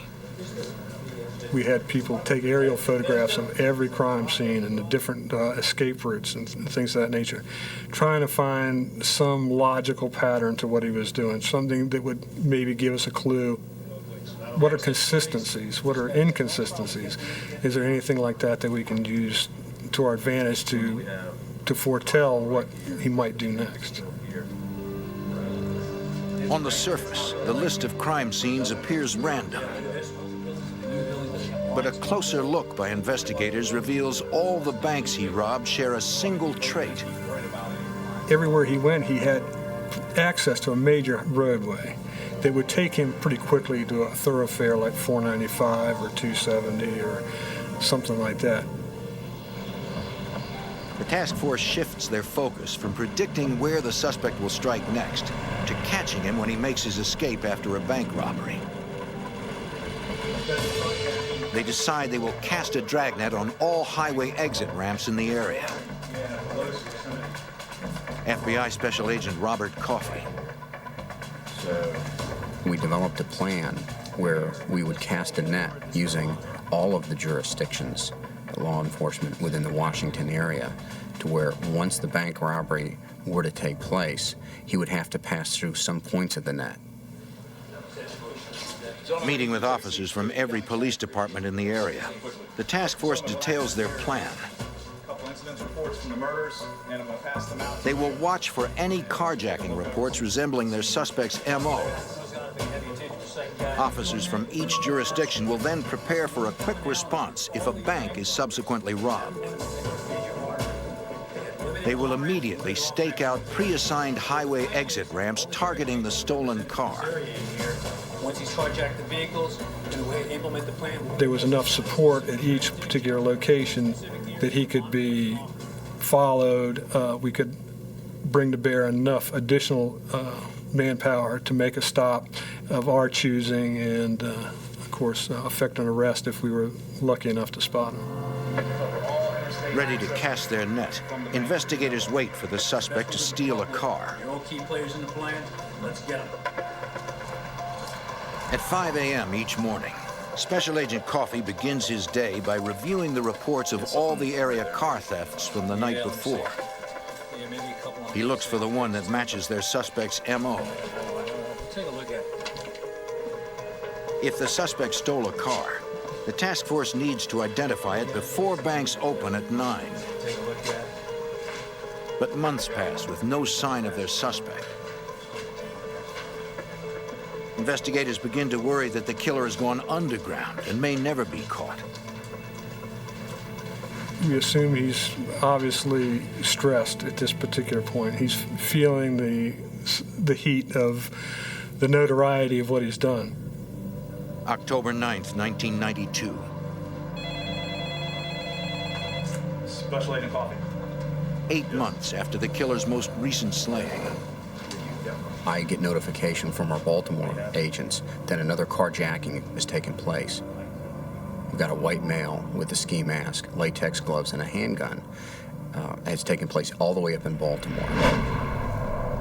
At approximately 7 a.m., a 15-year-old girl walked to her mother's car. Suddenly, an armed man approached her and demanded the keys.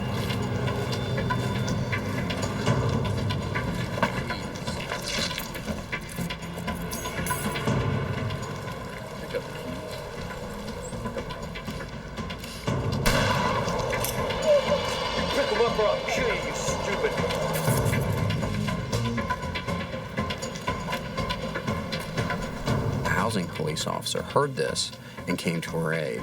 Get away from the car! Get away from the car! Get away from the car! Get away from the car! There was an exchange of gunfire.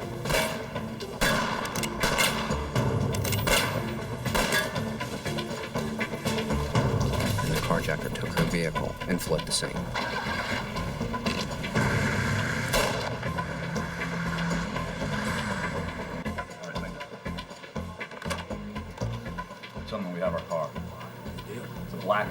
We were feeling very good because we had very, very fresh information, and we knew he was on the move, and he was in Baltimore and more than likely on the way back here. The task force determines there is no need to wait for a bank robbery. Based on that information, the task force casts the net around the Washington metro area, hoping that he's going to come back through that net. Patrolmen and SWAT units from jurisdictions throughout Maryland, Washington, D.C., and Northern Virginia race to prearranged locations on freeway exit ramps to watch for the stolen car.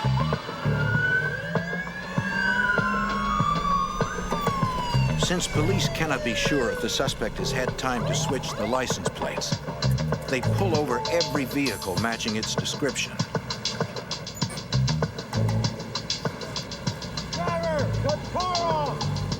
Each time, they know they may face a shooter who has already taken 4 lives. Let me see your hands. See your hands. Driver, walk back. Driver, open the door slowly. The FBI and police departments throughout the Washington, D.C. area hunt a suspected killer. They stop every vehicle matching the description of the one they believe he stole an hour earlier. Police pull over dozens of cars, but come up empty. What's going on? You got a girl. As the search continues, 50 miles away in western Maryland, Brunswick police officer Gary Klein is on routine patrol. I observed a small black and color passenger vehicle. I saw that there was no front license plate on it. And as the vehicle passed me, I looked over and observed the driver had a nylon stocking pulled down over his face. Kind of shocked me, and I was like, not really sure what's going on here, but it kind of drew my attention real quick. I turned around, caught back up to the car, radioed my dispatchers and the 911 center and requested information on the tag. And the subject in the small black car sped off and wouldn't pull over for me. Then I'm informed by our dispatchers that this subject is wanted for shooting at a Baltimore City officer. The hundreds of officers mobilized in the D.C. area are too far away to assist. Officer Klein is alone against a ruthless killer. The adrenaline's pumping now because I'm pursuing this vehicle, knowing somewhere in there I'm going to have to confront this individual. The speeds that we maintained in some places were 90 mile per hour to a little over 100 mile per hour. Officer Klein chases the suspect from Maryland into Virginia. He was very intent on getting away from me. Dispatcher, we're getting ready to go right on Interstate 71. He just went straight down the middle of the bridge, just forcing people east and westbound out of his way. I had to back off because I didn't want to endanger myself or the innocent people or citizens out on the street, where he was actually able to gain a good bit of distance on me. But once the roadway cleared up a little bit where I could safely get through the vehicles, I was able to catch back up to him. Klein pursues the suspect into West Virginia. Made a right off Route 340, and he went down this small asphalt road, and when he hit that, he was going too fast with the rain and everything and lost control and struck the curb. Stepped out of the vehicle with my weapon drawn, and I seen him kind of lean over in the car towards the passenger seat, and I seen the gun come up inside the car. Officer Klein is concerned about firing his gun in a public place. When you discharge your weapon, you just don't want a round just going out there somewhere, and you could strike somebody innocent. You have a split second to make this decision, and whatever decision you make can affect you for the rest of your life. At that point, he placed the car in reverse and sped backwards quickly towards my cruiser in what I believe was an attempt to ram my car or strike me.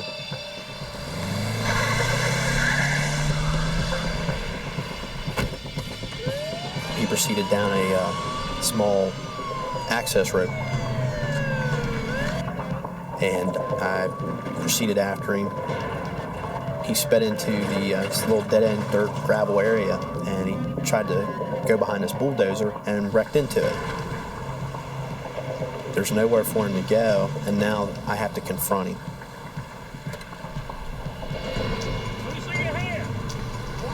At that time, I see the gun coming up, which just kind of made my heart jump out of my chest. While the suspect ducks for cover, Officer Klein strategically moves to his right. You don't want to stay in one position, especially after he already knows where you're at. Klein's tactic works. The suspect fires at the position where Klein used to be. I actually fired more shots at him as he ran to get to the backside of his car for cover.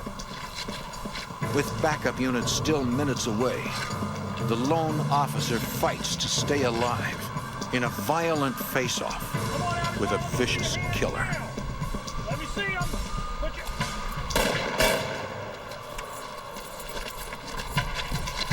The suspected killer is in a desperate shootout in Harper's Ferry, West Virginia, with lone police officer Gary Klein.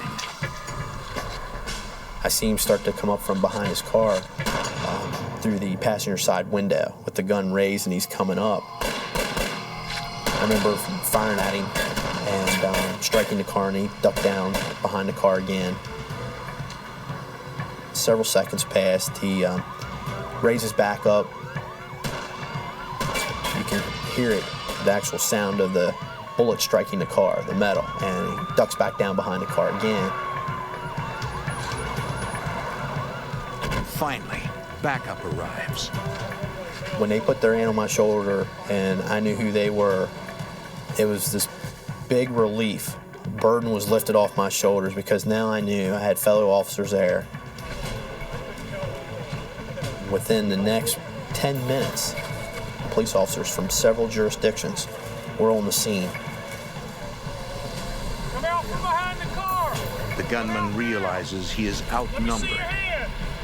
Then the suspect stood up and walked out in front of myself and my cruiser, probably about 15 yards, and put the gun to his head. And I continued to yell at him to drop the gun, to throw the gun on the ground, at which time he told me he wouldn't do that. Listen, hold on a minute. Hold on a minute. West Virginia State Police Corporal John Jeffries begins negotiating with the gunman. We can work through this. Let me help you. The only thing we've done so far... After several minutes of negotiation, the suspect then pulled the nylon stocking up on the top of his head. Still wasn't able to really get a good, clear look at him. The suspect begins to talk. He says he's an unemployed house painter. He said that he was just upset. He had had some relation problems with his girlfriend, that he had done some things he wasn't real happy about, and just all these things had piled up and just troubled him, and he didn't know why he was doing the things he was doing. After a 45-minute standoff, the gunman makes an unusual demand. I remember him saying he wanted to talk to his mother. So he gave his mother's name and phone number. Several tense minutes pass as police attempt to reach the suspect's mother. He advised the suspect that they had his mother on the phone. The woman on the line asks the negotiator for the suspect's name. He identified himself as Alan Newman. He wasn't real sure of the police. He didn't know if we were just lying to him or what we were doing.